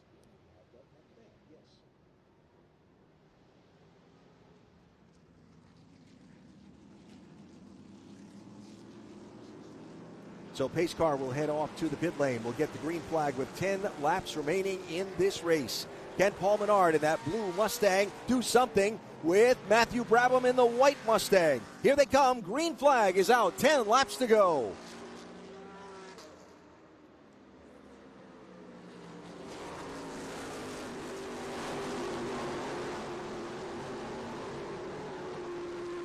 Menard could not have done a better job on that start. When they hit the throttle, he was right there, but it's just a nothing. Brabham's car, I don't know if it's just it could be a horsepower thing down the straightaway. He's able to get that gap before they even get to turn one. Yeah, same thing we saw at Sebring, really. Yep. It's time to go. He goes. It handles on the straightaway. Yes, he does. So he will come down the hill now, back up the hill again to turn 6. Back in the running order. Brabham, Menard, Andretti, Drissi, then Cole Moore. There's Kaylee Bryson looking to the inside of Phil Fogg Jr. Fogg Jr. back in 7th place in that black and red 67 TA Cup car. Here is Kaylee Bryson looking to move up a spot.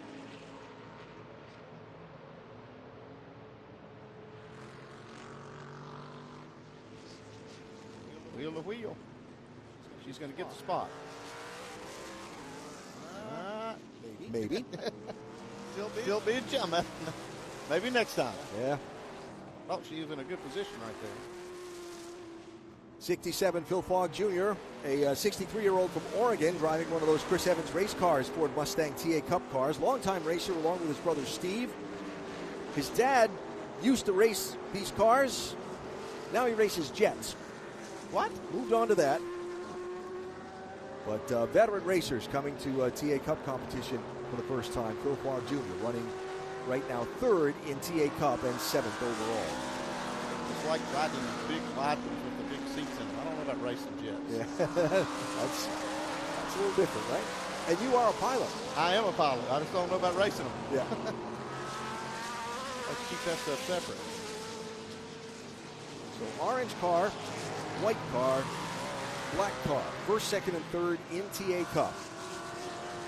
Cole Moore, again, running 5th overall in that orange machine with Jim Guthrie right behind him, laying it sideways, trying to get the power down off that corner. She's laying a black mark. And this is still, still a spot for Kaylee Bright, even though she's not part of this battle for TA Cup. She's in, she wants to get these spots in the overall rundown, and she's going to put some pressure on these guys. No pressure up front as Brabham has established a lead of about a second over Paul Menard, and they put a good bit of a gap back to Adam Andretti, who runs in third. There's third and fourth, Tomy Drissi in fourth.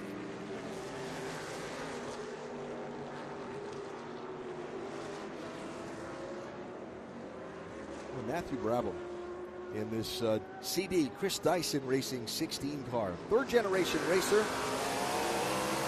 Champion on multiple rungs of the Road to Indy ladder. Champion 3 times in the Stadium Super Truck Series. You know, Robbie Gordon's thing where you jump the trucks over the ramps on the road course. He's raced in the Indy 500. He's raced in Formula E. He's raced in IMSA. He's dominating when he shows up in Trans Am, and he's going to run the full season this year for this Dyson Racing team. Well, that shot right there shows you the last lap was within about a half a second of his best lap. So the track's in pretty good shape right now. As far as being wet, I think it's good.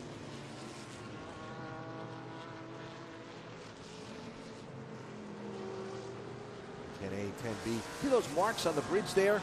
Those are put there to help give the drivers an aiming point for coming through the blind corner. Well, that's a good idea, because I have driven a few laps here, and almost every lap, right over that ridge, I can't tell where the track goes.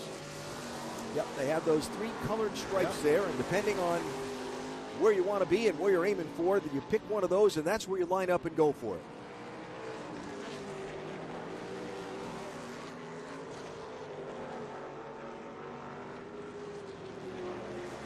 There's 97, Chris Coffey, the SGT leader in this race, Dallas, Texas driver, in that Ferrari 458 Traffic Graphics NAI racing machine. Two-time GT champion who's moved up to the SGT class this year. And he'll be about to get his first SGT win. And while we're talking about SGT, just a thought for Lee Saunders, the Sebring winner and 3-time SGT champion. He's not with us here at Road Atlanta this week due to a family medical situation, and we're thinking about Lee and hoping he's back with us when we get out to Sonoma next month.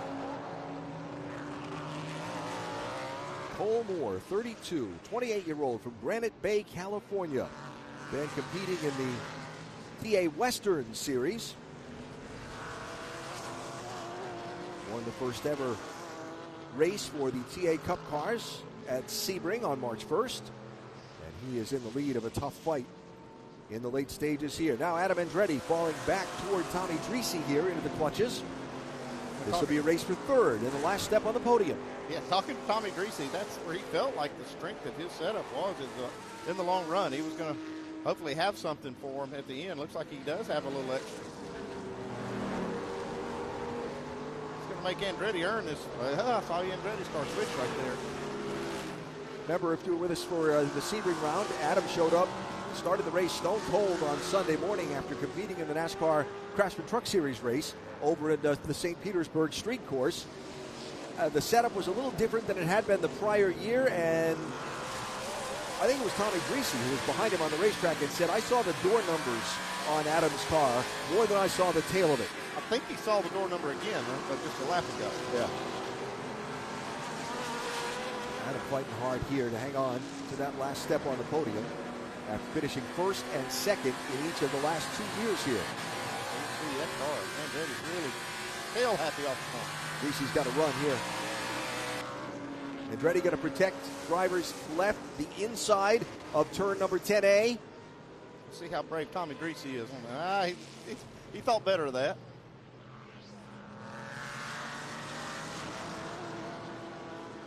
Now 10B and accelerating up, over, and down the hill. That turn down the hill, turn 12, is really Andretti's best corner. We heard in the pre-race show that that's one of the corners that he early on started focusing on how to get around this racetrack, and it seems to work for him pretty well. That's a critical part of the racetrack. Adam Andretti talked about being taught how to drive Road Atlanta from the late John Paul Jr. And when Adam and I were speaking here the other day, he mentioned that it would have been John Paul Jr.'s 63rd birthday on Thursday. And he was thinking about it that day when we spoke here at Road Atlanta.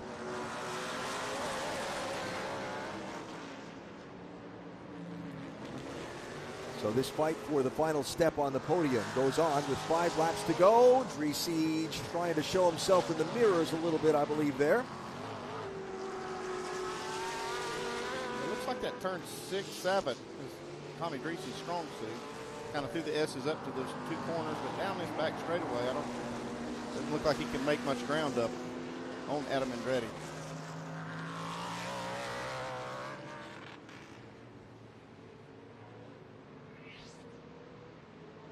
Down the hill again, the hard braking turn. Now watch for those marks as the cars go up and under the bridge. Ooh, Adam slow, getting off that corner a little bit. Knocking on the door. I see those colored marks on that bridge. Yep. Again, you can see that turn 12 is strong suit. He shut the door on Drissi there before they got to that bridge. All right, so this continues on with now 4 laps to go, and Matthew Brabham with a solid 2.5 second lead over Paul Menard out front. Accelerate your career in motorsports and start the search for your next opportunity by visiting racerjobs.com and view open job positions across the racing industry. Or if you have a position to fill, post your job and get access to tens of thousands of applicants across the Racers Jobs platform to help you find the right candidate for your position. RacerJobs.com, a racing marketplace built and managed by racers. Still going at it for the last step of the podium. Okay, Tomy Drissi has a run, but he's still on the non-preferred side of the racetrack. Turning in, but then you go right back to a right-hander coming out. If you can be brave enough to be on the outside of turn 8. So not just a brake check here, a brave check? Right here is critical. If he can maintain just so, can't do it. That's a tricky corner. See that tail happy? Oh, has he got the nose inside here? Yes, now. Coming down the hill. Yep. Caught him offline. Tomy Drissi to third. I did not think he could pull that off through 12, but he did. That was a great pass by Tomy Drissi. Yeah, it was. A little bit of a defensive line here into one to make sure Andretti doesn't get the switchback on him up the hill.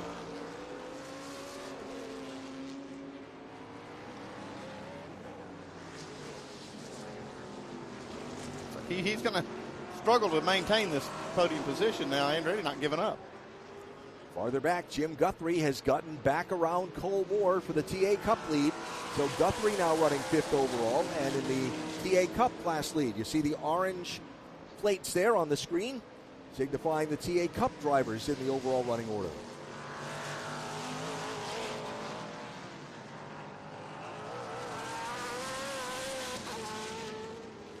Somewhere along the way, Matthew Brabham has either gotten caught in traffic or has slowed his pace because Paul Menard has eaten up the big gap. A lot of the big gap. Oh, there's Phil Fogg Jr. off course. I think that was traffic out with the leaders because the gap was 2.5 seconds, closed to less than a second. Yep. And then opened right back up after they passed some of that slow traffic. So I think Paul was dealing with some of that. The Fogg car was off track at turn 6. It is moving. If it can rejoin the course, we'll have a full green flag final lap because they're coming to the white flag this time when they get here.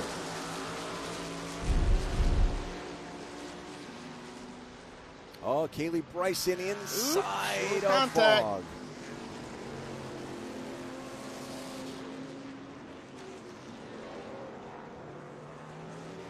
Well, there's your explanation. That's tough. Tomy Drissi is trying to hold off Adam Andretti for this podium position. They're catching some of that slow traffic now. So the Fogg car has moved away from the outside of turn 6, and we will stay green as the leaders come down the hill and to the white flag.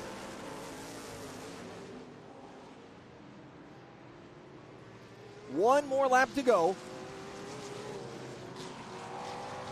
We have a yellow flag in turn 1 with a car stopped. Driver left. Leaders go through the local yellow. There's the stopped car. Their leaders are clear.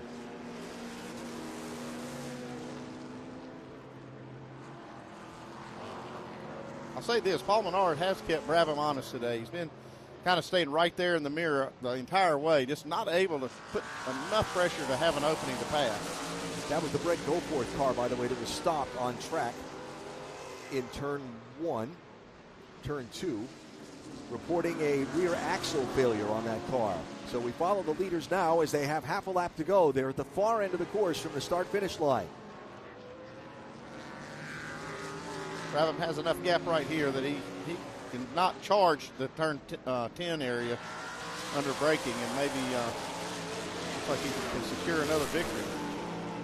One last heavy braking zone to go right here as they come down the hill to turn 10. Matthew Brabham won at Circuit of the Americas to conclude last season. He won at Sebring to open this season, and he comes to the checkered flag to make it 3 straight wins in Trans Am. Matthew Brabham wins at Road Atlanta. Paul Menard finishes a close second. And now we watch the fight for the final step on the podium.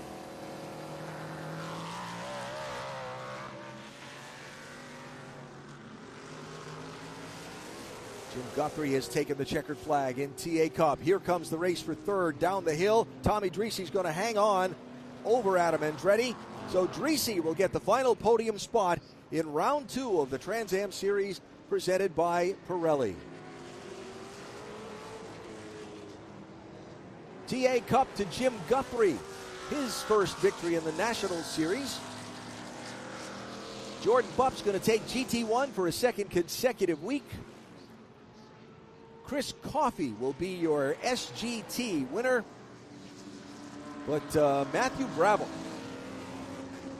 continues to put up some absurd numbers in Trans Am behind the wheel of this CD Racing 16. This will be now 10 wins in 18 starts. That's just an incredible stat. Now the band saluting the drivers as they make their way back around. It stayed relatively dry. It did. We thought we would get a shower. It did threaten. Had some people a little bit afraid of it, but it never did materialize.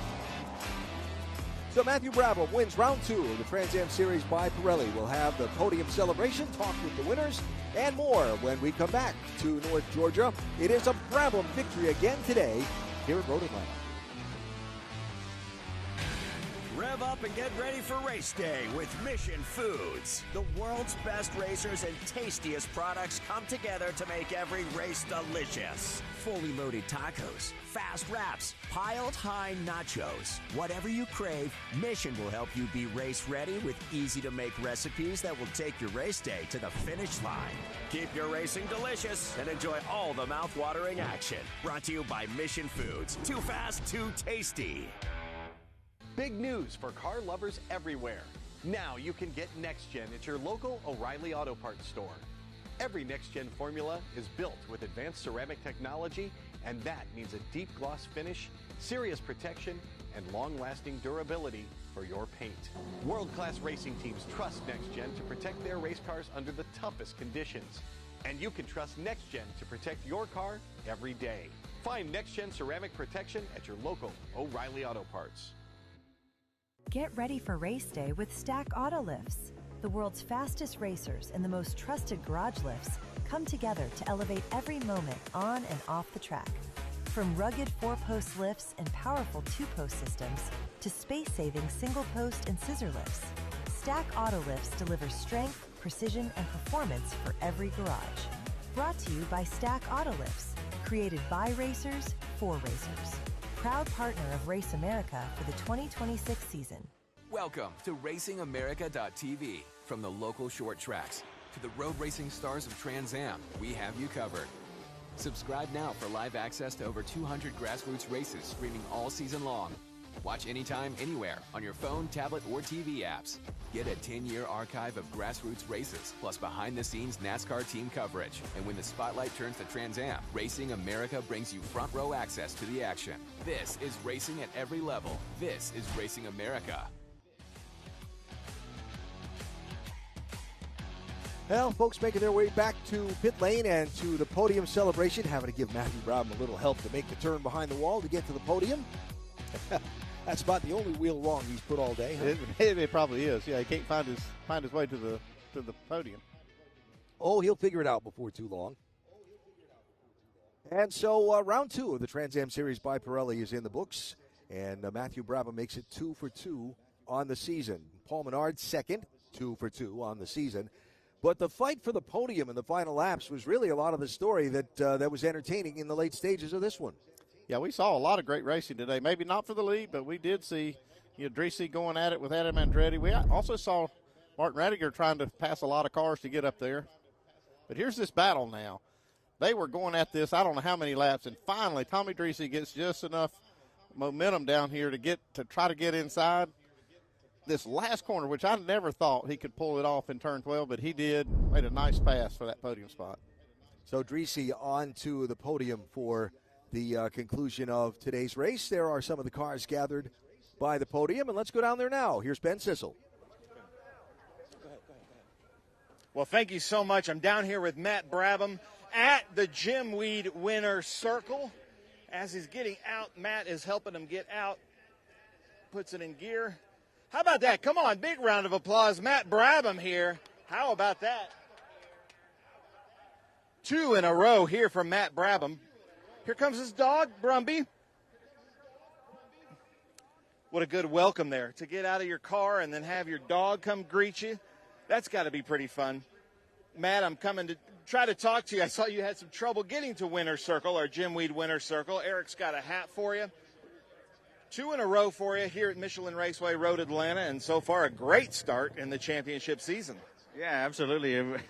I have a hard time driving this car around the paddock because our turning circle is so bad. So I need to learn how to kind of slide the tires and get into Victory Road a bit cleaner and easier. But no, the guys did a fantastic job. Jim Weed car was fast all weekend. I think we were the ones to beat, and Paul made improvements throughout the whole weekend. At the end of the race there, I mean, I was pushing, and I couldn't pull away like I felt I could at Sebring. So Paul Menard and those guys did a great job closing the gap. I think they're going to get closer and closer all year. But it's so cool to race a track like this. A lot of history, 6 years of Trans Am, all the sponsors, Jim Weed, Chris Dyson Racing, everyone on the team. And then obviously with the series, I mean, it's a fun series to be a part of, and these cars are awesome. Nice. I love it. I love it. Well, Matt Brabham on the top. But let's come over here real quick, Kevin. I've got Jim Guthrie here, the winner in TA Cup, actually talking to Cole Moore right out of the car. So, Jim, how was it for you out there? Oh, man, I tell you what, Cole made it tough. It was fun. It was a lot of fun. It was the most fun I've had racing in a while. Yeah. How did you get around him? Well, he was a little slower in between 11 and 12 than I was, but he was getting off 5 better than I was. Okay. So I just had to get him when he was weak and stay ahead. Well, I got to talk to Cole, because, Cole, you look like you're a little bit upset. What's going on here, buddy? You know, I'm not upset. I'm super happy to be here and just be racing. But yeah, it's to lead all those laps and to have Jim get me. It's a tough one to swallow, you know. But yeah, that was some of the best racing you could possibly have. Back and forth, crossovers, the whole 9. I hope the cameras are on us. It was unbelievable. I don't think we ever touched. So yeah, that was a little disappointed, but overall, I'm just stoked to be out here at Road Atlanta. Nice, I love it. Cole Moore with JM Environmentals. Back up to you, gentlemen, up in the booth. Well, fun to see folks hop out after a hard-fought race and talk to each other. But you know that winning means a lot to Jim Guthrie, and congratulations to Jim on getting the TA Cup win today here in Road Atlanta. Well, for these drivers who've all earned hard-earned accolades today, a job well done in some very tricky conditions. Matthew Brabham with the win over Paul Menard and Tomy Drissi. Adam Andretti finishes 4th. Jim Guthrie gets the TA Cup win over Cole Moore. And Jordan Bupp getting a second consecutive top honor in the GT1 class. Yeah, he's doing a lot with that car. That's an older car. Like 1993 is when that car was built. Yeah. Chris Coffey, the winner, his first ever in the SGT class, and then down to some of those who had some troubles near the middle stages of our race, including David Pintarik and Marty Raginger, who both were not able to be on the speedway at the finish. So that's round 2 of the Trans Am Series by Pirelli in the books. And next up, about a month off before we head to the West Coast and visit Sonoma Raceway, and what should be, for these cars, I'm just sitting here thinking of a Trans Am car coming through that carousel corner and how much fun that's got to be. I love that setup, too. I love the carousel portion of that Sonoma racetrack. And I'll say this, a 2-time champion Paul Menard is probably not taking too well to these 2 defeats in the first 2 races. I think that team's going to go to work. They've got a little bit of time to do it, and you could hear Brabham talking about how they have closed the gap. I expect them to close it even more. Yep. I think he's going to have about all he can handle when they get to Sonoma. It'll be a lot of fun. And again, that's a doubleheader weekend for both Trans Am Series and TA2 racing, both Saturday and Sunday for both series. All right, a break while they get the drivers all organized. Then the podium celebration coming up from here at Road Atlanta. Matthew Brabham will be on the top step when we come back. Born on America's greatest racetracks, developed in the Top Liner Lab, tested where it matters most. At every turn, every lap, every win. A protective coating engineered under extreme conditions, applied with precision, designed to last. For high-speed laps and for the people who keep America moving. Top Liner. Dealer opportunities nationwide. Inquire for your area at topliner.com.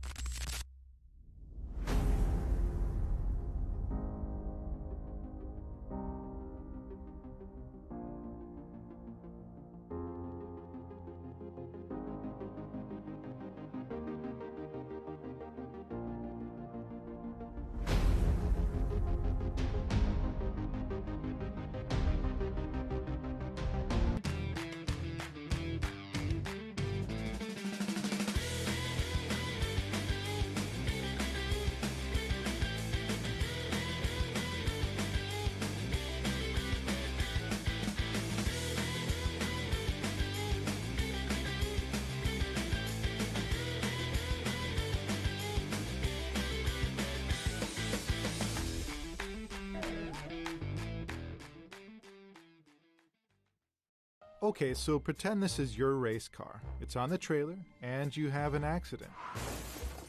Ouch! At least your truck's insurance will pay for another one? Yeah, not so fast. Standard insurance won't replace your race car, whether it's in the trailer, in the paddock, in the garage, or the repair shop. But at Haggerty, we can protect it for what it's really worth anytime it's off the track. No matter what or where you race, all for less than a set of race tires. Haggerty, let's drive together. We are ready for the podium celebration. After round 2 of the Trans Am Series by Pirelli, Ben Sissel is the master of ceremonies. All right, thank you. Come on now, let's get loud. Jim Weed, winner's circle. That's right. Nice. Keep this up. We are going to start with the Jim Weed winner's circle celebration in the GT class in that beautiful GT 500. Currently doing very well in points. A win at Sebring, and now a win here. Let's hear it. Derek Carter, ladies and gentlemen. Nice. Scott Duncan giving out the trophy. Come up the top step. Derek, I know that these weekends you make it look easy on the racetrack, but you're putting so much work in the paddock on these cars. Yeah, so much. I'm just happy to be here. It's been a year's worth of work trying to figure out how to make a GT 500 compete in a 100-mile race, and I'm happy to be out here. You know, aspirations are to move up to SGT at some point in time, and I wanted to see what I could come out here and do with these guys, and those guys just run hard for the full 70 minutes, and I had some mechanical issues right there at the very end with the restart, and I was looking at my temps getting up to 350 for my oil, and I was like, I'm going to finish her, she's going to blow. So luckily we were able to get her done at least, and I'm happy to be here with Trans Am. So thank you. How about that? Come on, Atlanta, get loud. He has put in a lot of work for Derek Carter. Hold that trophy up. Look at Chris. Come on, Atlanta, get loud. Derek Carter, first in GT. And that beautiful Mustang way back there, the burgundy Mustang. I know Marvin Gray likes that. Now, Summit Equipment, Racing Equipment. How about a round of applause for them for $50? Derek Carter, I know he'll put that to good work.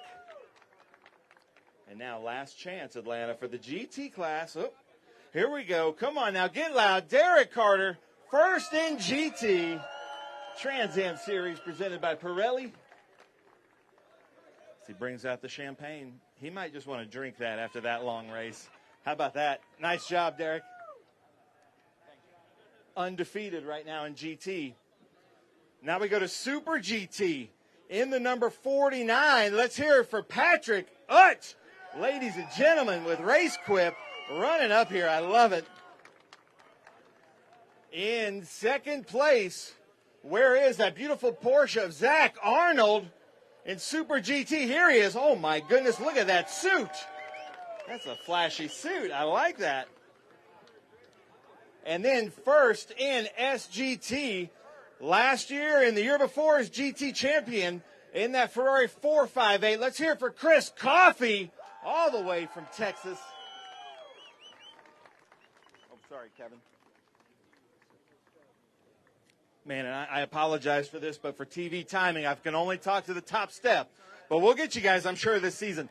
Chris Coffey, how was it for you out there? Oh, it was fantastic. I mean, it was a great race. Everybody was really respectful out there, and there wasn't any troubles or anything like that. And so I just really appreciate these guys, everything that the Trans Am Series does, and my crew, Xavier and Alex and Justin, my wife, Morgan, my son, Sam. Absolutely got to thank Colin Cohen and Norwood Auto Italia, Traffic Graphics. These guys are what make me get here. Nice. How about that? I love it. Chris Coffey only smiles when he's on the top step of the podium. He wasn't smiling at Sebring. All right, let's get loud. Patrick Utt, third place. I love it. Zach Arnold, second place, and Chris Coffey, first place. Man, Zach, I think you're going to win best dress, though, man. That's a good-looking suit.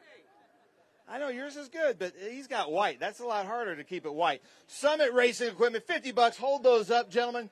Patrick Utt, Zach Arnold, and Chris Coffey in SGT. Nice. Man, this is good stuff. These GT classes are starting to kind of be pretty competitive. Fun stuff happening out here. What's that? Patrick Utt says he was P2 for a while, and then that wet stuff came out. All right, come on, Atlanta. Let's get loud one more time. Patrick Utt with Race Quip. Arnold Machine with Zach Arnold, and then Coffey Motorsports, Chris Coffey. Here we go. Come on now, even you, Xavier. Nice. Hurts them. Yeah, these are heavy trophies. Now we've got some champagne. Woo, careful, Chris. Oh, you want to throw the hat out? There we go. Oh, there you go, sir. Scott Duncan gets out like it's a time bomb or something.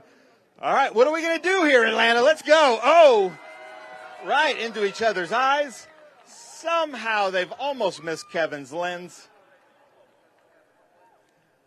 All right, that does it for SGT, Super GT.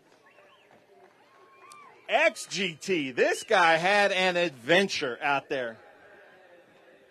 And Jared, I'm going to be mad if I don't hear you cheering. When I bring up first place XGT, Billy Griffin, ladies and gentlemen, in that AMG. All right, you're safe. Billy Griffin, man, hold that trophy. Nice job. Tell us about, you had an off there, 10A, 10B? Yeah, we had a lot of fun. I was having a great time with Kaylee, Jordan, and the young man in the orange car. Great battle. It was so much fun.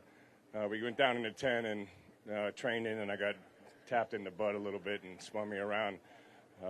And then kind of ruined my fun in the afternoon. So on the restart, I pulled in, let everybody go play their race, and then I went down and laid a flyer down and rolled out at 22, so I was happy with that, and that's the end of the day. I want to thank my friends and family out here for helping me do this day. Thank you, Pirelli. Thank you, Trans Am. Nice. I love it. I love it. And if you know Billy, that was pretty reserved and very political, Billy. We appreciate that. So you can tell he's upset. So hold it up. Hold it up. Billy Griffin, first in XGT. Nice job. And I like how you tried to salvage it. You know, go out there, get a flyer, get your time in. Best time. There we go. Summit Racing Equipment, $50. I'm sure he'll put that to good use. And then the Pirelli hat.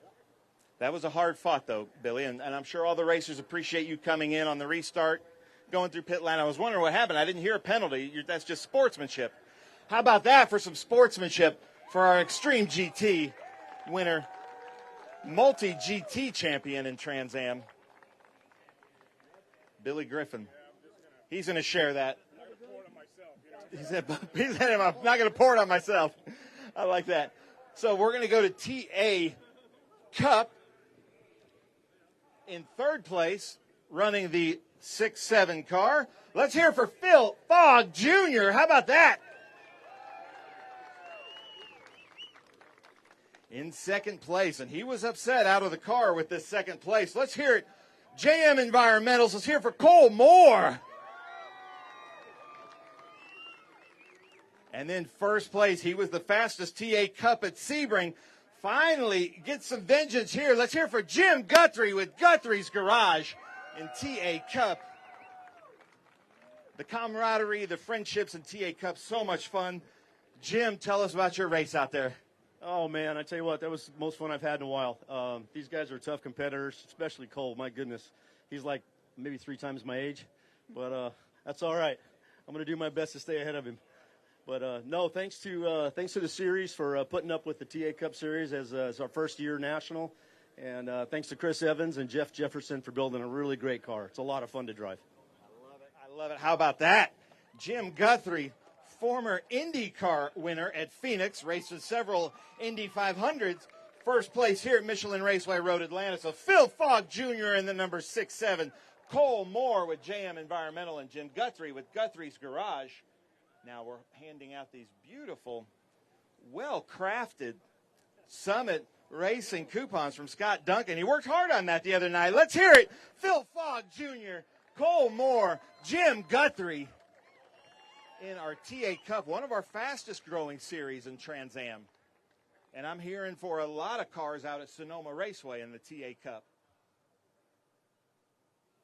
All right, Atlanta, last chance. Get loud for TA Cup. Even you, Audric.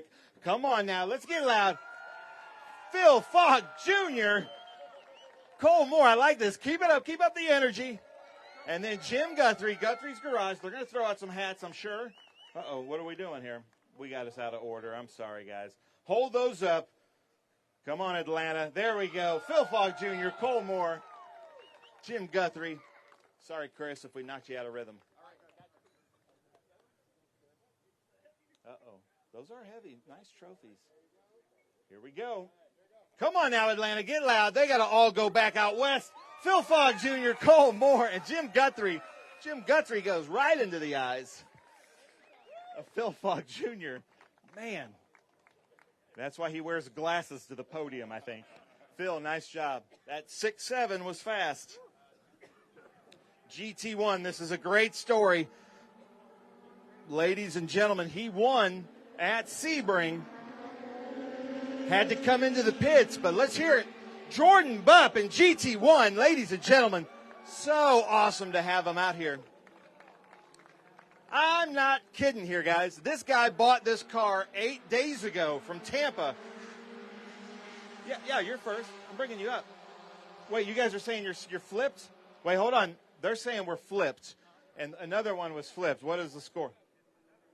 Are we sure here? I want to be sure. Brent is just trying to give you the win, Jordan. Are you refusing it? What? You got the names are backwards there. So you first. 11 first. All right, let's try this again. Great. This guy bought this car just 8 days ago. Finishes the race in GT1, which is a phenomenal feat, but was leading for a while. Let's hear it. Brent, go forth. Just giving his competitor the lead, man.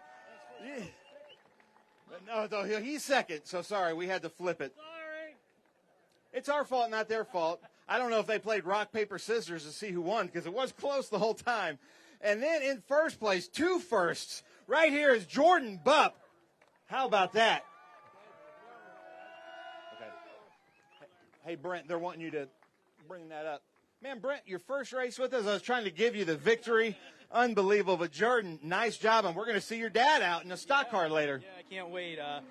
Brent did a great job on his first race here this weekend. We had a great time, a little adversity, and lost a motor in test. And so thanks to Brent and his team, we got it together. I want to thank God, number one, and thank my father for putting us all together in a wonderful team at Bupp Motorsports and Flowtech Racing Engines. And happy to have Next Gen on the car this weekend. So it's nice to get another win back-to-back, and thank my family for making a long trip up here, and see you next one. How about that? I love it. So I called Jordan up for a second. He was willing to take it. So let's hear it. We've got Brent Goforth and Jordan Bupp here. Now we're going to hold up the Summit Racing gift certificates for $50. Scott Duncan's going to hold it up too. Come on, let's hear it for Brent Goforth, Jordan Bupp with $50 at Summit Racing. And then got the Pirelli hats. You guys are welcome to throw those hats out if you want. Brent Goforth, so impressed with you and your team. You guys, unbelievable. So impressive to have a car 8 days. I'm pretty sure that dude hadn't slept. You owe him some sleep in a nice hotel. Hold those up. Come on now. Brent Goforth, Jordan Bupp. Nice job. Eric Whitnable with the champagne. Scott Duncan with the champagne. This is Jim Weed Winter Circle. We've got some Jim Weed to give away soon after this. So stay loud. Here we go. Brent Goforth, Jordan Bupp, and GT1. One of the best battles to follow out there.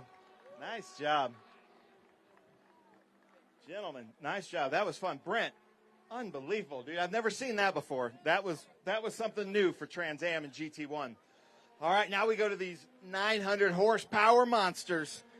He was on the podium with me a few years ago here at Road Atlanta, running third with Trent Shoring. Let's hear it for Tomy Drissi. Ladies and gentlemen, Drissi Motorsports. Man, what a race. Get your phone ready, Tommy, because we got to move through this one. All right, in second place with Pittsburgh Paints and Stains, Menards. Let's hear it. Paul Menard, second place with the number 3. Great start to the points in this season. And then, ladies and gentlemen, first place at Jim Weed Winter Circle, running the Jim Weed car with Dyson Racing. Let's hear it from Matthew Brabham. First place at Sebring, first place here at Atlanta. And be loud, because he just got married a couple of months ago. All right, Drissi. If you follow us, Drissi likes to take these selfies here at Winter Circle. So we got to get a Drissi selfie. Everybody's in there. All right, now I've been told I can talk to the top 3 here, but we got to keep it brief. Drissi, how was your race out there, and how'd you get around Andretti? First of all, my hat's off to Andretti. That car was trying to kill him all weekend, and for him to go as fast as he was, we just had a great race. Glad for the fans to have a good show. And Lacey, Jagger, Elin, I'm coming home soon. Thank you to Trent Shoring, Motul. Thank you to Trans Am. What a great race. Andretti, man, that was a great fight that I'll never forget. I love it. I love the camaraderie here. How about that, Tomy Drissi? And then Paul Menard. Another great finish for the championship, but how are you going to get ahead of this guy? Yeah, he's fast, man. My car is really good. The guys put in a lot of work this weekend to calm it down and find a little bit of speed and drivability, and they did that, man. My car is really good. Just kind of same thing as Sebring. There's just a couple spots where he could just really yard me and had to try to play catch up. But on to Sonoma. It's going to be a good track for us. We had a good car last year. Happy for all the fans to come out. I mean, it's always cool to see so many smiling faces at a racetrack, and this is no exception. So thanks to everybody that supports us, and Jennifer, Bo, and Remy, I'll be home soon. Nice. I love it. I love it. Matt Brabham gets greeted by his dog as he gets out of the race. Here you go. Take both mics. Tell us about your race. Obviously fantastic race, so much fun. There was weather, obviously battles behind me. I got to go back and watch on the live stream again, but no, Paul was right there pushing me the whole time, and those guys at 3GT, they're getting better and better every weekend, so it's going to give us a tough run for the championship, and I'm looking forward to the fight. It's been a lot of fun so far. It's going to get more fun, but big thank you to my wife, Kim, my dog, Brumby, Tom, came out to support us, and then obviously we're looking forward to having Chris Dyson back soon to fight for the championship, fight for the races up here on the podium, and it's going to be good to have him back soon. And obviously, lastly but not least, the team, Chris Dyson Racing, Jim Weed, and it was like coming back into an IMSA weekend this weekend. There was so many people out there camping, and there was a lot of fans out there, so it's great to see. Unbelievable. Well, how about this, ladies and gentlemen? Tomy Drissi, Paul Menard, Matt Brabham here at Michelin Raceway, Road Atlanta, celebrating 60 years of Trans Am. But, gentlemen, right now, I'm going to send it back up to you in the booth as we continue down here with Jim Weed Winter Circle. All right, Ben, thanks. So we wind down our day here at round number 2 of this 2026 season with a lot of things to think about leaving here. The fight for the championship, that terrific race we had for the final step on the podium. All good stuff today at Road Atlanta. I thought we had some really great racing action on the track. You could see a lot of happy drivers talking about their battles that they had on the track, and some of them just talking about how they'll remember them forever. It was a lot of good racing, just not for the lead. That Matt Brabham and that team has just put a hurting on everybody, and going to put a lot of guys in this paddock to work. That's for sure. There is work to be done, and there's time to do some work because we've got about a month before our next round of this 2026 season. Let's take a break here, come back, and we'll have more from Road Atlanta as the podium celebration winds up with Matthew Brabham standing on the top step again, driving in just his 18th Trans Am Series race. He's a 10-time winner. Wow.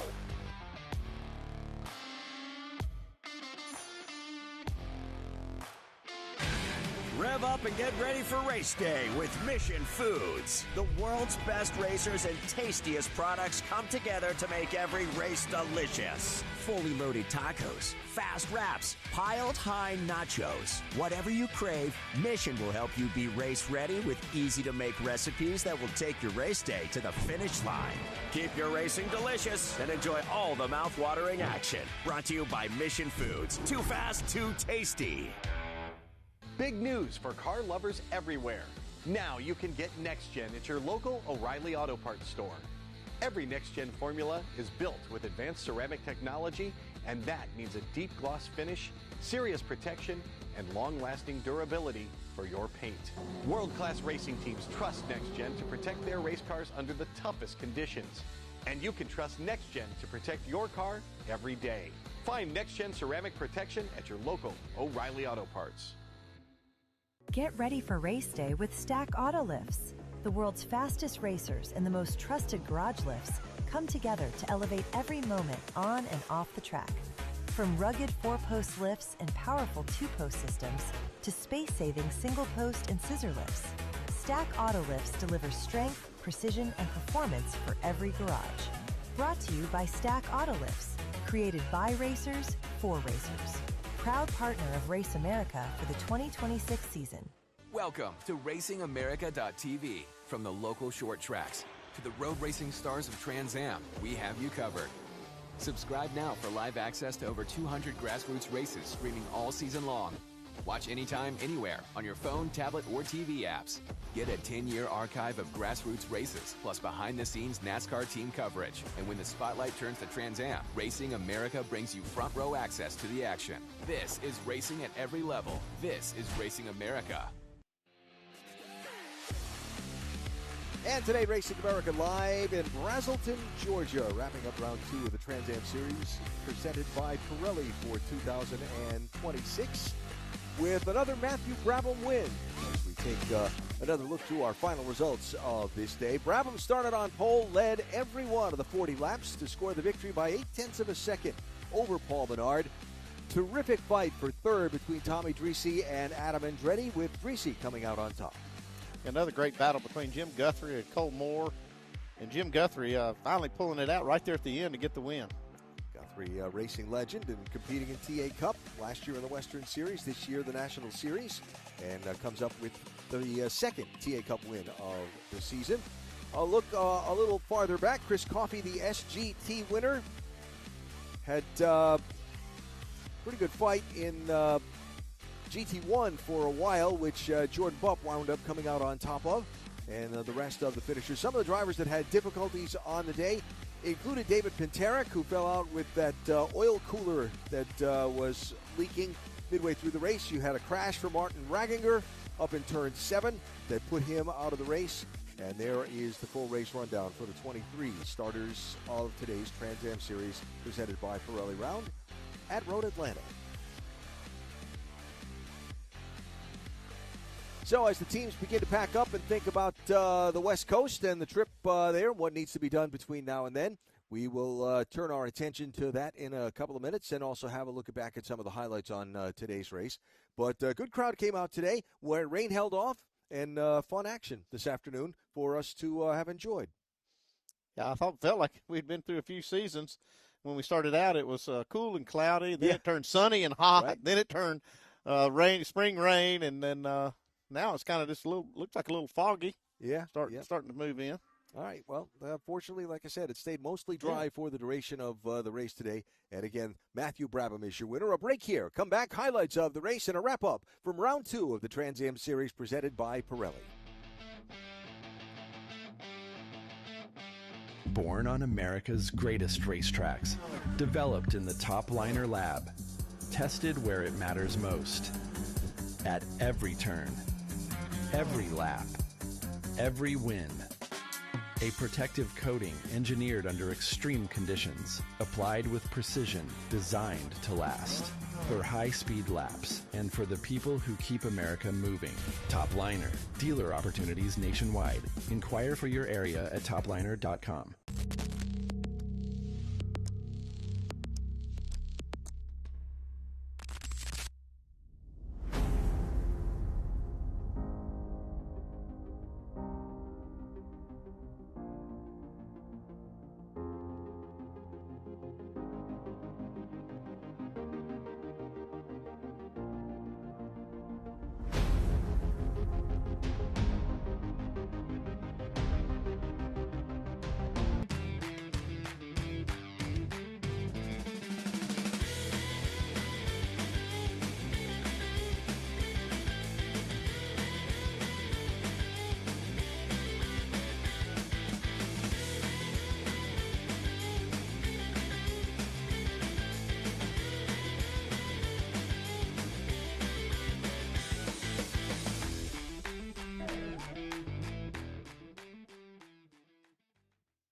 Okay, so pretend this is your race car. It's on the trailer, and you have an accident.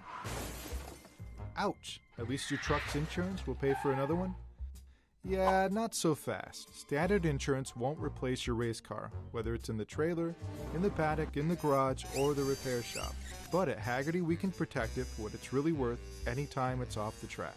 No matter what or where you race, all for less than a set of race tires. Hagerty, let's drive together. Rev up and get ready for race day with Mission Foods. The world's best racers and tastiest products come together to make every race delicious. Fully loaded tacos, fast wraps, piled high nachos. Whatever you crave, Mission will help you be race ready with easy-to-make recipes that will take your race day to the finish line. Keep your racing delicious and enjoy all the mouth-watering action. Brought to you by Mission Foods. Too fast, too tasty. Big news for car lovers everywhere. Now you can get Next Gen at your local O'Reilly Auto Parts store. Every Next Gen formula is built with advanced ceramic technology, and that means a deep gloss finish, serious protection, and long-lasting durability for your paint. World-class racing teams trust Next Gen to protect their race cars under the toughest conditions. And you can trust Next Gen to protect your car every day. Find Next Gen ceramic protection at your local O'Reilly Auto Parts. Get ready for race day with Stack Auto Lifts. The world's fastest racers and the most trusted garage lifts come together to elevate every moment on and off the track. From rugged 4-post lifts and powerful 2-post systems to space-saving single-post and scissor lifts, Stack Auto Lifts delivers strength, precision, and performance for every garage. Brought to you by Stack Auto Lifts, created by racers for racers. Proud partner of Race America for the 2026 season. Welcome to RacingAmerica.tv. From the local short tracks to the road racing stars of Trans Am, we have you covered. Subscribe now for live access to over 200 grassroots races streaming all season long. Watch anytime, anywhere, on your phone, tablet, or TV apps. Get a 10-year archive of grassroots races, plus behind-the-scenes NASCAR team coverage. And when the spotlight turns to Trans Am, Racing America brings you front-row access to the action. This is racing at every level. This is Racing America. Rain held off just in time, didn't it? Yep. Some of the tire barriers showing the moisture that's falling now at Road Atlanta. A little rain on the track right now. But we got away with it today for our round 2 of the Trans Am Series presented by Pirelli, running mostly dry conditions with Matthew Brabham the winner. Next month, we're back on the road, landing in California for race 3 of the 2026 season. Racing America presents Trans Am in Sonoma, featuring the Trans Am and TA2 racers in a doubleheader event. April 25th and 26th. Watch your favorite Trans Am drivers battle it out for 2 days of competition in Sonoma. And you can find all the action right here on Racing America. Check out racingamerica.com or gotransam.com for more details. That's next up. April 25th and 26th coming your way from the beautiful California wine country.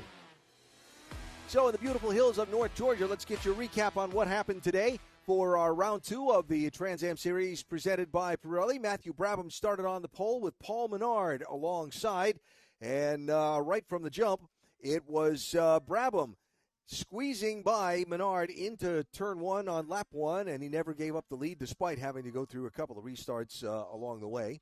Yeah, some of the best racing was actually, you go back and look at Martin Radinger, what he did after getting a 5-place grid penalty. He actually put the 4th fastest time up in qualifying, started 9th, but put on some good moves and some action going to the front. He got to 3rd place, and actually from that point was as fast as the 2 leaders. And I thought maybe he could mount a charge to try to close that gap. And just after he got into 3rd place, he wounds up in the tire barrier. Tough luck there for Radinger, but he was certainly the show in the early part of the race. Then the show became in the late stages Tomy Drissi and Adam Andretti racing for the final step on the podium as those two went back and forth at it. And it was Drissi who wound up on top of Andretti for the last step on the podium.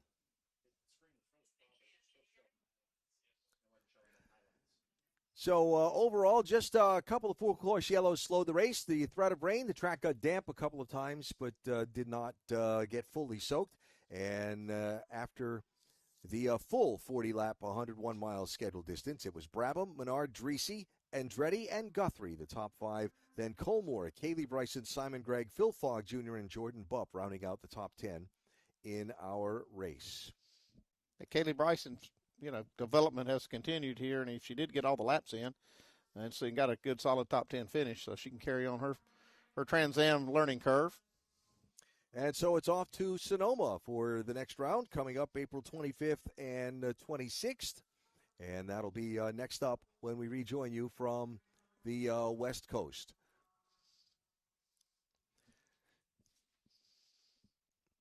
So as some of the other series continue to make their way around the track, we're looking to looking to see what's next in the plan here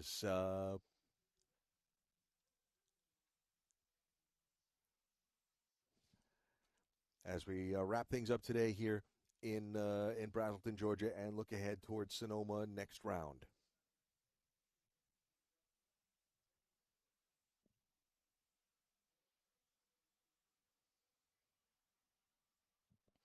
It's a great weekend of racing, though. We had TA2 yesterday, really good show there. Elio Mesa taking the win. Yep, that'll be one of the storylines headed out west. He's won the first 2 in a row, 3 straight, 3 for 3 in his entries. Can he make it 4 for 4 and 5 for 5 out in Sonoma? Yeah, with those double headers coming up, that'll be interesting. Yep, and Matthew Brabham again, 3 straight, 1 to conclude last season and the first 2 of this season to get us started.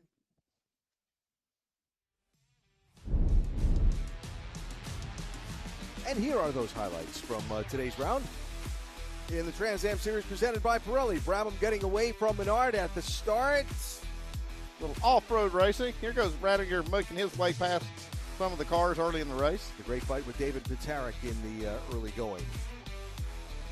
Cole Moore, Jim Guthrie having a great run for the TA Cup title in this race. Here comes Tomy Drissi with a great pass he made on Adam Andretti for that podium.